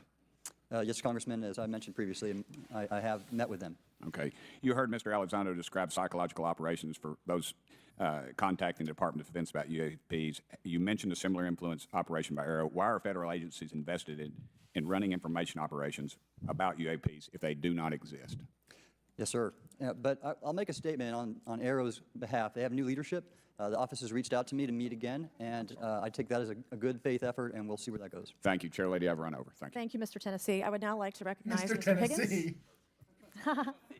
You're the king of Tennessee. Mr. Higgins, you're recognized for 5 minutes of questions. Thank you, Madam Chair. Mr. Elizondo, Mr. Schellenberger notes in the report that we've been given for this hearing. I believe, Mr. Schellenberger, let me shift. You were the author of this report? I'm sorry, sir, I'm not the author Mr. of... Schellenberger, were you the author of this report? No, I There's was no not. name on it. No. Do you know the author? I do. You do. And how would you estimate that madam or gentleman, the author? The person is a current or former U.S. government employee. And it states here that this is the public version That's the best, of the yeah. author's report. Yes. So where might one find the non-public version of the author's Good report? question. I don't know the answer to that. Would that be with the Department of Defense? I don't know. But you do know the author. I do. Do you know what the author's sources were? The author's sources are described in the report. These databases, the Immaculate Constellation. Right, but you expressed some confidence in the sources I would. earlier in I do. testimony. You expressed confidence. So do you know those sources? I do.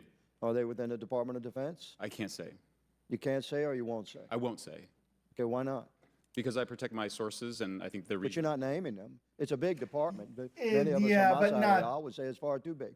So you're talking about the Department of Defense, sources from within the Department of Defense?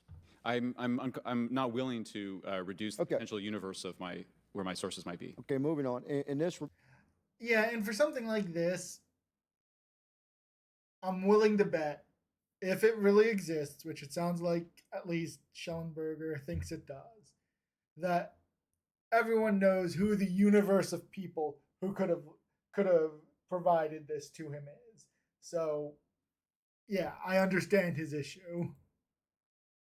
report, Mr. Elizondo, for reference, several types of allegedly alien craft or possibly alien craft or unknown aerial We're phenomena. slowly gonna we get used to call faster. UFOs, or described. Spheres and orbs, discs and saucers, oval or tic-tac, triangular shape, boomerang and arrowhead, and irregular or organic.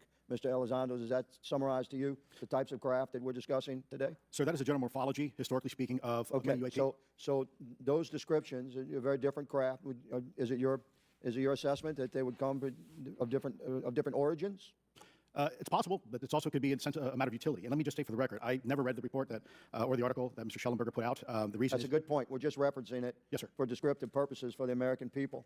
Mr. Schellenberger, in this report, it's striking to me that regarding the descriptions of experiences with these various craft, several of them include biological effects and several do not. Are you familiar with what I'm talking about? Yes.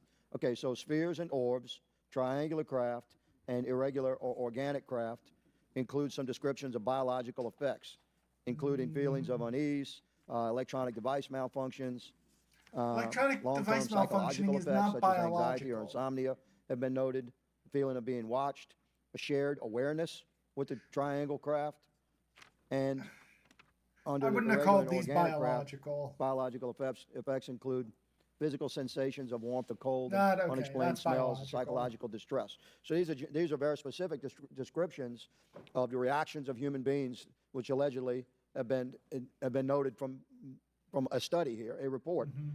All of those experiences would have been described by the sources that the author used. I'm not sure I understand. This is a very broad description of biological effects, and it's striking to me that they are present with relation to some types of craft, but Right. absent in others. This would require a great deal of research and study. Can you explain that? My understanding is that this is the database is very large. It includes both the images, the videos, the still images, as well as the Probably human like intelligence, the reports, the raw self-reporting, data yeah. from individuals having these experiences. So in answer to your question, yeah, I mean, I think we're looking at a very large amount of data collected over many decades. And that data is held by the Department of Defense? Well, I will say that after I published, I was told that this program, that the USAP was actually managed by the Department of Defense, but held at the White House. Roger But that's that. a single source, and I don't have multiple sources to verify that. Thank you, sir. I did my best to trick an answer out of you, but I was partially successful. Madam Chair, I yield. Thank you. I now recognize Mr. Frost for 5 minutes of questions. Thank you, Madam Chair. In addition to serving on this committee, the Oversight Committee, I also serve on the Science, Space, and Technology Committee, where we often discuss how essential data and evidence are used in science and used at departments such as NASA. During a hearing, NASA Administrator Nelson affirmed the importance of NASA in helping us to understand UAP. Mr. Gold, if the government doesn't have the data it needs on UAP because, say, someone who saw something is concerned about stigma, public backlash, et cetera, or maybe there's just not good systems in place, how are we supposed to ultimately figure out what's going on? Yeah, thank you for the question. And let me compliment Administrator Nelson that there wouldn't have been a UAP independent study team if it wasn't for his leadership and courage. We're talking about data and where we can get data from. As I described, NASA has whole archives of data, much of which I believe will likely have information that will help inform UAP. We need only look. And again, in an era with AI and ML, we can relatively quickly and easily go through it. So I think it's something that we should encourage NASA to do. However, per Chairman Groffman's comment about UAP focusing on national security sites, I believe there's something, sir, that you may have heard of called sensor bias. That because we've got more cameras, more monitoring of national security, we don't know how extensive UAP activity may be over civilian areas. And this is the second part of your I have not watched this before, and just because he agrees with everything that I've said doesn't mean that you should disbelieve him. You should believe him because he's smarter than me. I just happen to be right. questions that we're not collecting the data. We're not collecting sufficient data from pilots. We're not collecting sufficient data from civilian and commercial activities. And this is, again, where ASRS, I think, could substantially change that, get the data out there, and allow us to do good science. Thank you. I mean, on the data, I'm a really big proponent of transparency. But obviously, there's always a little bit of balance that we have to have in government on transparency as well. I mean, last year, NASA appointed a director of UAP research in response to the recommendation by the independent study team. In the final report, there's a quote, "Despite numerous accounts and visuals, the absence of consistent, detailed, and curated observations means we do not presently have the body of data needed to make definite and scientific conclusions about UAP." Can you just talk really quickly about that balance of security and transparency? So I can say, having served at NASA, it is the most transparent organization I've ever been in. When we would have conversations of executive leadership, things would leak out almost instantly. So I can assure you, intentionally or not, NASA's very transparent. I don't know if many of you have worked with engineers or scientists. They love to talk. So I believe that NASA is a paradigm of transparency, but we must have the ability and the data to be able to be transparent with. And if we're not gathering that, if we're not looking at it, then we can't bring NASA into the game and get to that good science that you need. You know, it was about a year ago, I was touring a facility with a pretty senior government official. We went by a certain hangar, and they said, yeah, that's, a company leases that out. We don't really know what's going on in there. We have no way of knowing what's going on in there. And there's a few of those, in fact, while we were driving around this facility. To what extent do you think that some of the UAP out there comes from off the books or unauthorized experimental aircraft? I mean, I think probably the vast majority of UAP are drones, experimental aircraft, weather conditions, which is, again, why I say if we review the data, I think we're going to discover a lot about things we weren't even thinking about. But there is a percentage that isn't. And looking into those anomalies is how discoveries will be made. And relative to science, Congressman, if I can say, when NASA studies black holes, when NASA studies galaxies, we have instruments that are tailored to do so. With UAP, we're using cockpit gun cameras or cell phones. We could never do good science with that. And let me tell you, the NASA budget is under pressure. We need to make sure that the Artemis program is funded fully. We need to beat China to the moon and maintain our presence in low Earth orbit. So NASA would need more money to do this. But I think tailored instruments that would look at UAP in the same way that we have tailored instruments to look at astronomical data is important to gathering valuable and uniform information. If we were studying black holes by using fighter cockpit cameras, we probably wouldn't know that much about black holes. 100%. Well, I think it's important that federal leaders take the necessary steps to ensure that UAP does not pose threats to the American public as well, and that we have the necessary budgets to collect this data so we can actually see what's going on. I'm fully supportive of funding the Artemis mission. I think it's very important. Also, a personal note, the pilot is a frat brother of mine. He is a member of the Phi Beta Sigma fraternity incorporated, and so I would love to see my fraternity make it to the moon. Redwire's building the cameras for Artemis, so we will take some pictures of your frat brother and get them. There we go. Thank you so much. I yield back. Thank you. I will now recognize Ms. Luna for 5 minutes of questioning. Mr. Elizondo, to your knowledge, can you name the country and around time frame that the first back engineered UAP program started? Ma'am, unfortunately, I would not be able to have that conversation in public. Can anyone on the panel name that? None of you? Okay. This next question is for Mr. Gallaudet. To your knowledge, have any USOs ever outpaced our submarines? Yes, ma'am. At what magnitude? I don't have the exact speed, but again, a witness came to me, a credible former submarine officer who observed it on sonar data. And this was in the 80s in the North Atlantic during storm, and it outpaced his submarine by orders of magnitude. Are you aware of any hotspots that currently exist off our shores in North America? Not with sufficiently credible data, ma'am. Okay, we've heard reports of there potentially being hotspots, maybe entry and exit points. Have you heard any of that? I have not, ma'am, but my colleague here, Mr. Elizondo, does discuss some USO activity that he's observed in certain DoD databases. Mr. Elizondo, in regards to these aircraft being piloted by whatever they might be, non-human biologics, would you agree that it's likely that they are being piloted by some mind-body connection? Ma'am, I think it is safe to presume here that they are being intelligently controlled because they, some cases, seem to anticipate our maneuvers, and in other cases, they seem to. I came across an email where the word "stalked" was used in a very secure email between Navy officers discussing their ships being pursued by a UAP. In our previous panel, we had Grush, and he had testified to say that some of these were interdimensional beings. Can you speak on that at all? Ma'am, I'm not qualified, certainly as a scientist or otherwise, to speculate points of origin. I looked at everything from a scientific perspective. So if you look at, for example, instantaneous acceleration, which was one of the observables of the program that I belong to, ATIP, the human body can withstand about 9 G-forces for a short period of time before you suffer negative biological consequences, blackouts, and ultimately redouts and even death. In comparison, our best technology, the F-16, which is one of its older platform, but one of our most highly maneuverable aircraft, manned aircraft, made by General Dynamics, can perform about 17 or 18 G-forces before you start having structural failure, meaning that the airframe begins to disintegrate while we're flying. The vehicles we're talking about are performing in excess of 1,000, 2,000, 3,000 Gs. So are you I guess would it be safe to infer that they're living craft? I'm not prepared at this point to state for the record is something alive or not, because Thank even that you. definition is right. There was a time in science we thought that life required oxygen, and we now know that's not true. There are anaerobic bacteria that thrive in oxygen environments that lack oxygen. And so also same with photosynthesis. When I was in college, I was told everything is derived from photosynthesis as a form of energy. In reality, that's not true. There are things that live off of chemosynthesis. So we're constantly having to reevaluate understanding what the definition of life is. Do any of you ever come across reports from people that claim to have firsthand experiences with these entities, whatever they might be, or these aircraft, and then as a result, whether or not they're religious, find that these things will automatically disappear? Anyone, and this is open to any of you on the panel, so just real quick because I'm running out of time. I don't even understand that Ma'am, question. I've always been a nuts and bolts kind of guy when I was at ATIP. I was focusing more on the performance characteristics and less on the potential occupants. Okay, the reason I ask is because it seems like just based on our conversations that we've had people that say that they are good and bad of whatever these things are. And so my concern from a national security perspective is A, that true? B, are you guys hearing reports of that? And C, I think moving forward in regards to technology, Mr. Gold, if you can answer this real quickly, some of these aircraft, it seems that they are operating off of energy that we don't currently have. But just yes or no, in your opinion, if we were able to obtain that, would that impact humanity for the better or negative? Would certainly save us some money on funding and Artemis. Definitely. And this is a national security issue. That if there is such technology out there, we're not the only country that might have access to it. We don't want to be on the wrong end of technological surprise. Okay, thank you guys for your time. All right, thank you. I will now recognize Mr. Garcia for 5 minutes. Thank you. I apologize for stepping out. My governor is here upstairs, so I'm trying to get in between meetings, so I apologize for that. I wanted to start by just asking everyone on the panel or witnesses, and I had a chance to read all the testimony before, but just to set the agenda, just if we can go down real briefly, do you believe, just for the record, that the federal government, any part of the federal government, is knowingly concealing evidence about UAPs from the public? Everyone's going to say yes. 100%. Yes. Yes. Thank you. I also want to go down the line. I know many of you have already said this, but just for the record again, just briefly, what do you believe UAPs could be or are? Strong evidence that they are non-human, higher intelligence. I echo my colleague's comments, sir. Genuinely do not know. Don't know, but we must find out. Okay, thank you. I appreciate those answers, gentlemen. I think this is obviously another remarkable hearing with this really important information, so I thank all of you for answering the questions. Admiral, I just want to go back to one thing. Now, last year, our subcommittee heard from 2 retired Navy pilots, Lieutenant Ryan Graves and Commander David Fravor, regarding UAPs. Actually, I think Ryan is here in the audience and been a great person to get to know and to have conversations with. He, of course, has been involved in the Safe Airspace for Americans Act with Chairman Graves, with Chairwoman Mace, for UAP reporting by civilian aviation personnel. Can you discuss briefly why it's important for civilian pilots to be able to report UAPs and why these legal protections are critical for national security? Yes, Congressman, thank you. And I did invite Ryan Graves as my guest, as I'm on his advisory board for the Americans for Safe Aerospace, and the legislation that you supported and introduced, I fully support as well. And I think it's important that more civilian pilots, commercial pilots report so we can better understand and learn and do research on UAP, as well as remove the stigma so more citizens report on what they observe. And also, it'll only contribute to aviation safety when we have a better understanding of where these UAP are, how they operate, and at what frequency and what capability level. So it's important for aviation safety, and it'll be important for moving science and research forward. Thank you, sir. I just want to reiterate to my colleagues, I mean, this is a very bipartisan piece of legislation, and we just got to continue to get this through the Congress, and it's incredibly important that civilian pilots have the opportunity to safely report the UAPs that they're seeing or encountering in the air. And I can't express how critical this piece of what I believe is a larger collection of evidence and facts actually happen. We've been approached by pilots. I've talked to folks that have been engaged with our office and others, and there is still enormous stigma. And essentially, we don't have a system where folks are feeling free to be able to report what they're seeing. And so I just want to reiterate that advocacy. Mr. Gold, in your testimony, you discussed NASA's aviation safety reporting system, a confidential, non-punitive reporting mechanism. In the Safe Airspace for Americans Act, we explicitly allow for civilian reporting, of course, of UAPs. Can you explain why the NASA task force recommended the use of the aviation safety reporting system?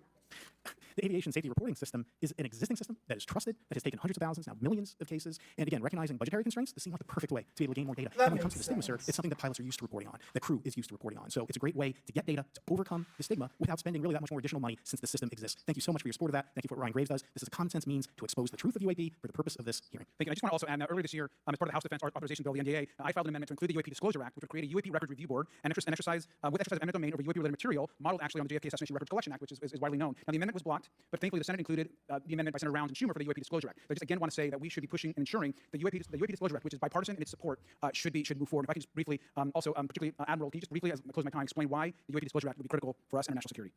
Thank you, Congressman. Yes, I believe the UAP Disclosure Act is important for national security, as well as advancing potential socioeconomic benefits resulting from UAP research, as well as public safety, as we referred to previously regarding aviation. And this act will allow for greater transparency and open research, and that's why I'm also a member of the UAP Disclosure Fund, and as an advisor, as in the Sol Foundation, as an advisor, senior strategic advisor, which is advocating for the same. Thank you very much. I yield back. All right, thank you. I'd like to recognize Mr. Biggs for 5 minutes of questioning. Thank you, Madam Chair. Thank you for holding this committee. Thank you to the witnesses. Admiral, the video that is called the Go Fast video, the email that you talked about being deleted, I just want to briefly cover this. You said that the email, the author was asking whether any of the recipients were aware of the classified technology demonstrations that could explain the objects that were observed. And then you said the email disappears. Then you guys have a series of meetings. The commander of fleet forces and his operations officer never discussed the incident again. Is that accurate? That's accurate, sir. And even during weekly meetings, it was never discussed again. My question for you is, you were in those meetings. Did you personally hear that nothing's going on about that? Yes, sir. I was in those meetings. And did you make inquiries about that? No, I did not, because I inferred, since I've been read into other special access programs, that this UAP video was part of one that I was not read into, or any of the recipients, or the author of the email, and that an intelligence agency basically pulled it back and instructed the author of the email, hey, this is, you just conducted what they call spillage into a lower classification level, and when that's done, the procedures are basically to remove any of the communication. You can silo it. So, and you, Mr. Elizondo, you said in your report and your testimony today, government work on UAP subjects still remains classified. Excessive secrecies led to grave misdeeds against loyal civil servants, military personnel, and the public, all to hide the fact that we are not alone in the cosmos. Fair? Yes, sir. All right, and all of you, and Mr. Schellenberg, by the way, I've read several of your books, Mr. Schellenberg, excellent stuff. What I would say, too, is you were asked about the veracity of the author of this report. You comfortable with veracity? Yes. Okay. And then, and I'll get to you in a second, Mr. Gold. We'll talk about Kunyan and Lakatoshan scientific advancement and how we're obviating that through these processes. But we'll get to that in a sec. Because what I want to really get to is the ultimate question. It really becomes this: for what purpose is the federal government overclassifying? Because that's what they're doing. They're overclassifying and forbidding the public from getting access to this. And if you have an explanation, I'm curious because I know what I've been told. I just want to know from your perspective, why do they overclassify? Mr. Elizondo, you look like you're finger on the button, ready to go.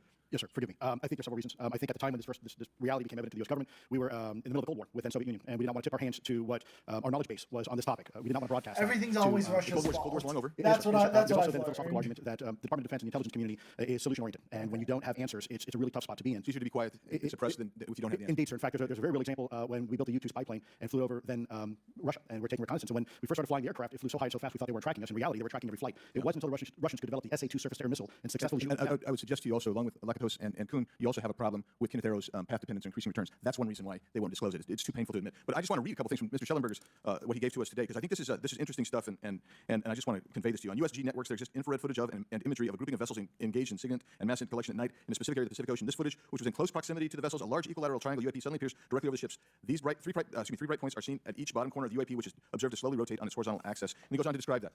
And I just want to read one more, and I'm doing this because I think it's interesting. This stuff is interesting as anything. It is interesting. That's why we're here. While performing a routine airspace surveillance and control mission in the Eastern Air Defense Sector, an F-22 fighter observed multiple UAP contacts at mission altitude. Moving to intercept, the F-22 pilot noted multiple metallic orbs slightly smaller than a sedan, hovering in place. Upon vectoring towards the UAPs, a smaller formation of the metallic orbs accelerated at rapid speed towards the F-22, which was unable to establish radar locks on the presumed hostile UAPs. The F-22 broke trajectory and attempted to evade, but was intercepted and boxed in by approximately 3 to 6 UAPs.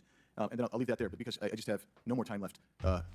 Well, she's not looking. So let's just get into part of this. I thought I would be saved by the bell. No. Let's talk about Kunyan, Lakatoshan type of scientific development. And the problem that we have here is you have institutional blockage of what would be normal development of scientific ideas. And if you want to expand that, Mr. We're Gould. over time, so be very fast, please. I'll just say I'm a recovering attorney, so please take it easy on the science. But all breakthroughs have been heretical at first, and that's the challenge that we face, particularly with something as extraordinary as this, which is why gathering the data is so important. And I'll just end by saying, by the way, the overclassification of material is in no way limited to UAP. That is occurring throughout the government, as well as the inability to get people classifications in a timely and efficient manner, and then to have those classifications be broad enough to be useful. So this is a larger issue that I hope the Congress will. Thank you, Mr. Biggs. I've been generous. All right, Mr. Burleson, I'll recognize you for 5 minutes of questions, please. Thank you, Madam Chair. Mr. Elizondo, does any branch of the United States government or defense contractors possess technology? So there's documentation that I believe was submitted for the record that was proof released by the U.S. Pentagon by the Department of Defense Office of Pre-Publication Security Review, and it states one of the reasons why my predecessor program, OSAP, was trying to collect material of unknown origin. Was it successfully collected? It was not. What happened is that there was an aerospace contract company that requested to divest itself of the material that was collected in the 1950s. Unfortunately, that didn't actually occur. So let's dive into that. That's the Bigelow Aerospace, correct? So yes, there was a journalist, Christopher Sharp, who said that there was a transfer between Lockheed Martin, Bigelow Aerospace, and CIA allegedly blocked this. Can you describe that? What I can say is that it was blocked. Why it was blocked, I can only surmise. I was part of some conversations later on with some of those contract personnel where they had told all of us that is accurate. What we required was a memo from the Secretary of the Air Force in order to make that complete, and that never occurred. And so when Secretary Mattis became Secretary of Defense, I decided it would be appropriate for me to try to receive a memo from him as SecDef, as Secretary of Defense, if we could not get a memo from the Secretary of the Air Force to transfer that material. So if that material exists today, who's in possession?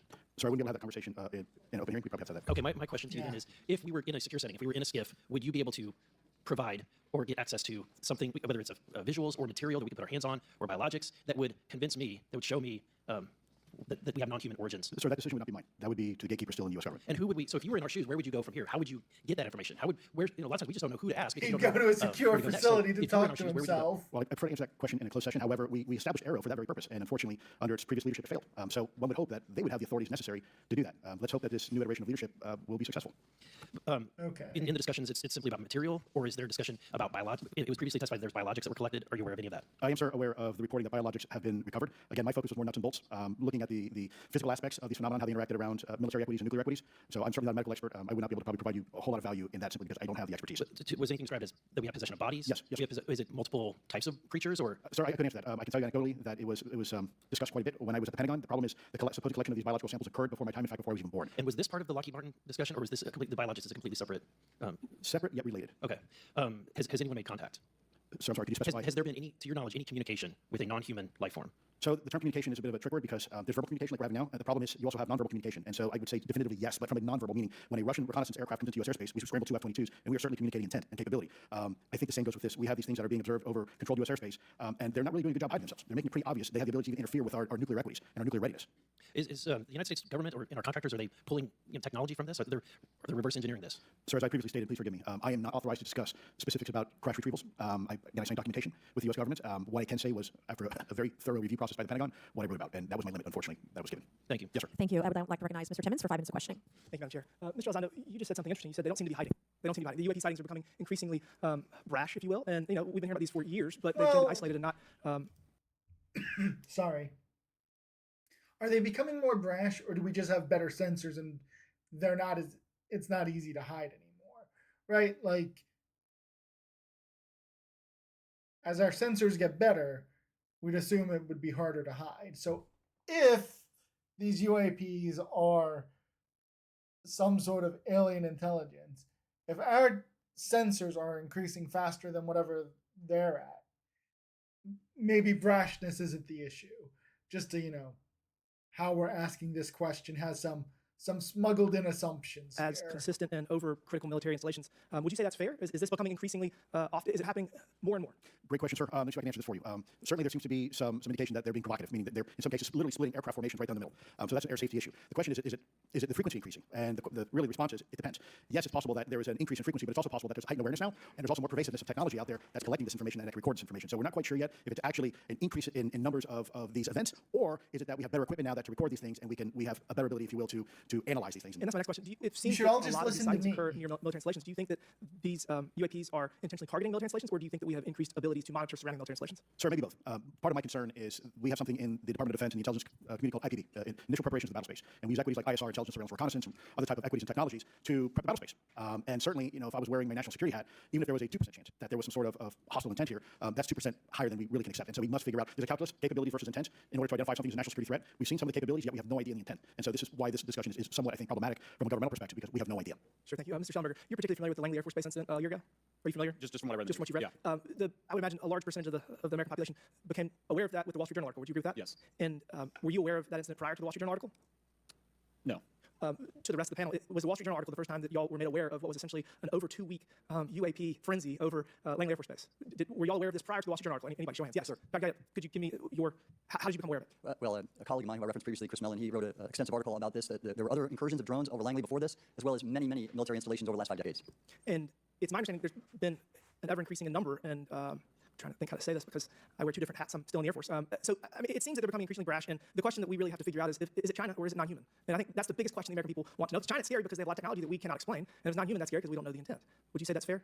Yes, Congressman. In fact, I really believe that we should use this hearing as a catalyst to improve and bolster our air defense capabilities and our maritime domain awareness capabilities, because obviously there are holes in it, whether it be UAP of non-HI direction or NHI direction, or, as you say, sir, China or any other adversary. Are you all aware of any task force at the Pentagon or in the National Security Apparatus that's trying to assess the answer to that question?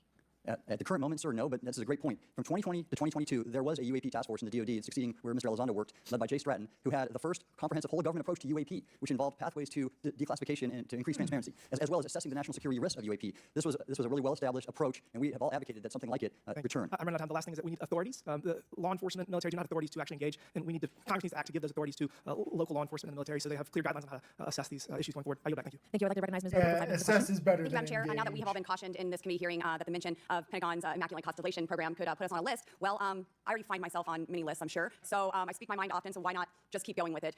May as well just go all out and say it. The Earth is flat, birds are government drones, and we've never set foot on the moon, and Joe Biden received 81 million votes in the 2020 election. So let's just see how many lists we can get on here today. But Mr. Schellenberger, I we want were to ask all you, getting along. I think I understand from this hearing that you would agree that classifying information like this is not in the best interest of the people. Is that correct? Yeah, I mean, with the caveat that, of course, I would support classification necessary to protect secrets essential national security, but I think it's pretty obvious that there's overclassification. Overclassification, yes. And so in most instances, if they can't tell us what, do you think at some point they'll at least tell us why? President-elect Trump has Why repeatedly seems committed more to the- greater transparency, both on the UAP issue, on JFK files, on Yes. COVID origins, and many other things. So I think that we need to make sure that the next administration is held accountable for that. Agreed. And this is for all 4 of you. Yes or no, please. I have many questions I want to get to. Are there any known instances of recovered materials or technologies that are not of human origin and maybe connected to any advanced bioscience defense programs within the USG? I don't know. I wouldn't be able to answer that, ma'am. I don't know. I don't know. Okay, so there are rumors that have come up to the Hill of a secretive project within the Department of Defense involving the manipulation of human genetics with what is described as non-human genetic material, potentially for the enhancement of human capabilities, hybrids. Are any of you They're familiar not with that? Yes or no? super soldiers. I'm not, ma'am. I'm not. No, ma'am. Okay, I would like to know, with Immaculate Constellation, how does this relate to UAP activities, Mr. Schellenberg, in oceanic environments? Are there any instances where the Navy or other maritime forces have encountered UAPs that could not be explained by known technology or natural phenomena? Yeah, the Immaculate Constellation covers both terrestrial and oceanic, and there's actually a number of cases described in the report that occur in the ocean. And do you believe that there is a concerted effort by the Pentagon to keep Congress out of the loop regarding these UAP activities, specifically in our waters? Yes. I think it's about 5% of our ocean has actually been studied in detail by man, and we've studied more space than we had of our own oceans. And so are there any accounts of UAPs emerging from or submerging into our water which could indicate a base or presence beneath the ocean's surface? I don't know about a base, but as I mentioned, a different source entirely described this pretty extraordinary footage that exists of orbs, of an orb coming out of the ocean and being met by another orb. Some would say that there's multiple hotspots where we see frequent activity. So in your investigations, have you come across any data or visual evidence like sonar readings or underwater footage of these UAPs? I have no idea on what's in the report. You've written about UAPs not only in the air but in underwater. Are there any specifics on what you've learned about the UAP activity in our oceans particularly? Have you spoken with sources who have provided any evidence or eyewitness accounts of these UAPs interacting with our naval forces or being detected by our underwater surveillance systems? Nothing beyond what's in the report and then the specific case that I mentioned with the orb. And so this report says it all. There's no other information that we are aware of regarding the activity within our waters. I have other sources that have told me that have shared a significant amount of information, but they're not comfortable with me sharing it at this point. Okay. Are there any technological capabilities observed in these oceanic UAPs that seem to defy our current understanding of physics or our engineering capabilities? It seems like they all do. Yes, I would agree with that. And this is why it sucks to go last. Is she last or is she like second to last? Go last because she wants to ask all these questions, but everyone else has already asked them, and she doesn't have backup questions. It sucks to go last. My time is up, but I do appreciate your bravery, your courage for coming here and speaking today. And it seems like there's still some questions that we need answers to, and we will not relent until we get those to the American people. Thank you all. Thank you. I move to allow myself and the ranking member 5 additional minutes for questions without objection, so ordered. Mr. Elizondo, were you read in? There we go. Remember at the start when I was like, oh, how nice, she's sticking to her time limit, because, Congress rarely ever does. Here it is. Here's where she just gives herself extra time because she to the Immaculate Constellation program. I would not be authorized to confirm nor deny the Which, if I were in charge of a committee, I'd also give myself extra time. So this isn't bashing anyone. It's just this is how Congress of works. any ongoing or past program, especially as it relates to a special access program, either by name or trigraph. Okay, and then does the U.S. government or private contractors, they work with other foreign countries, China, for example, to exchange data, quote from a source, that intelligence data about UAP? Let me try to answer that a little bit more generally, ma'am. if I may. We do have foreign material exploitation programs. That is something that is widely known, and that term itself is unclassified. How exactly that works becomes a bit sensitive. The discussion we can certainly have in a closed session if you like. We do work with international partners and allies quite often, not just in military exercises and workups, but in other intelligence efforts as well. In terms of material that's given to private contractors, is certain material given to certain contractors because of their experience? So, for example, if it's related to submerged and undersea propulsion, would it go to a general contractor like General Dynamics? Yes, ma'am, absolutely correct. Different contractors have different levels of expertise. What's Lockheed's expertise? Aerospace, ma'am. In the UAP space, that's all that they wouldn't do submerged. No, I didn't say that, ma'am. Okay. Lockheed Martin and others do quite a bit of work both in our atmosphere, in space, and even underwater. There are certain efforts to. It's a tough question. You guys put me on the spot here. I'm looking for the answer. Yes, ma'am. No, they are involved in a lot. I would rather let Lockheed Martin explain the different domains that they're involved with. I'm not authorized to discuss that, but they are involved in a lot of different areas and domains. Admiral, flight safety risks for our pilots, based on what you've experienced and seen in your career. They're extensive, and the one exercise I referred to where I received the email that was then deleted was the pilots, and this is worth bringing out. There are debunkers out there who have said the Go Fast video was just a balloon. That was only one video that was released. There were dozens of these encounters that pilots and friends of Ryan Graves, who's in this room right here, witnessed and caused significant safety concerns. And to almost call out an exercise and shut it down, which is very compressed, and the carrier's getting ready for deployment, the pilots have to get certified to land on the carrier, it's extreme, to say the least. And if it wasn't a balloon, it was indeed. Right, I have two last questions. Real quickly, Mr. Schellenberger, how do we get more whistleblowers to come forward? Well, this hearing is very important. Obviously, I can't encourage whistleblowers to obtain information, but I can guarantee that I will protect them and go to prison to protect their identities. If they come to me. Yes, sir. Okay, my last question. The first hearing we had on this, I never briefed on UAPs or what they were, biologics, non-human, et cetera. How would you define, each of you, my last question, how would you define non-human biologics, non-human intelligence? What are we actually talking about? Admiral, and we'll go down the line. Feels like this should have been a question at the start, because anyone who's been following UFOs, UAPs, has this idea in their mind already. But for someone who didn't, it's kind of weird to put the so what at the back and not the front. I don't think it's a stretch when you look at the diversity of life on this planet and the size of this universe to think that there will be more diverse, higher order, non-human intelligences throughout the universe, and that's probably what's visiting us. I would take the scientific approach. The definition would be the ability to react to a stimulus in a manner that requires an intellectual thought process. I just don't know. I think we must be modest in our assumptions that we're looking for intelligence. That could be biological, it might not. Non-biological. But what non-biological intelligence, what does that mean, though? Artificial intelligence, ML, machines. We assume that all intelligence would be like us, and every time we look out in the universe, we are humbled relative to what we don't know in terms of the forms of It could be the gap. intelligence and what it may take. I can assure you I probably can't answer your question, but I think the ultimate answer is going to surprise us all. And then Mr. Garcia, do you have a few closing remarks? I know we're about to hit votes here, so I'll be brief. Just I want to thank you all for being here. I want to thank Chairwoman Mace especially for holding this important bipartisan hearing, and I want to thank all the committee members that are interested in this topic. I think our commitment to all of you and all the folks who contacted us, and certainly to the advocates and the pilots, is that we need to continue investigating UAPs. I think the country owes explanations and ensure that the safety and national security is always protected. This is a conversation and questioning that must continue, so I'm very grateful to all of you. And I also just want to add, just personally, I think it's really important for me. Two things guide my questioning and my observations on UAPs. One is we should always be guided by facts, science, and data. and stay serious Right. on those issues. And the second thing is I think that we should not limit our imagination and our thoughts and our curiosity on what UAPs can actually be. And I think those two things for me are really important, and I'm grateful for all of you to be here. So with that, I yield back. Okay, and we have Mr. Ogles, who is on the way. He's going to be here any second. Is that correct? We'll check, and he'll be the last member with questions that we have today, and then we have votes. So we want to thank you all for being here. I want to thank Mr. Garcia and folks on both sides of the aisle for being here today and being patient. We have a lot more questions. I hope that this will open the door to more hearings in the future. I obviously would like to know how much taxpayers are spending on this. You have the right to know, but also if we're spending money on something that doesn't exist, why are we spending the money? And if it does exist, why are we hiding it from the public? And of course, our national security is a huge issue because if there's technology that could harm us or allies that are in the hands of our adversaries, we obviously want to stay ahead of that to the best of our ability to ensure that that technology is not in the hands of someone who could use it against us or our allies anywhere in the world.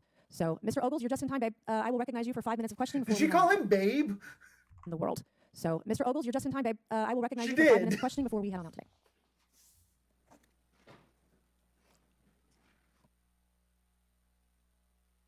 Well, thank you all for being here. And Madam Chairwoman, I'm out of breath because I sprinted to get here. But this is an important hearing. I think we all know that there's something going on. Mr. Elizondo, based on your knowledge of UAP sightings, do you believe it's fair to say that they're especially common near nuclear sites?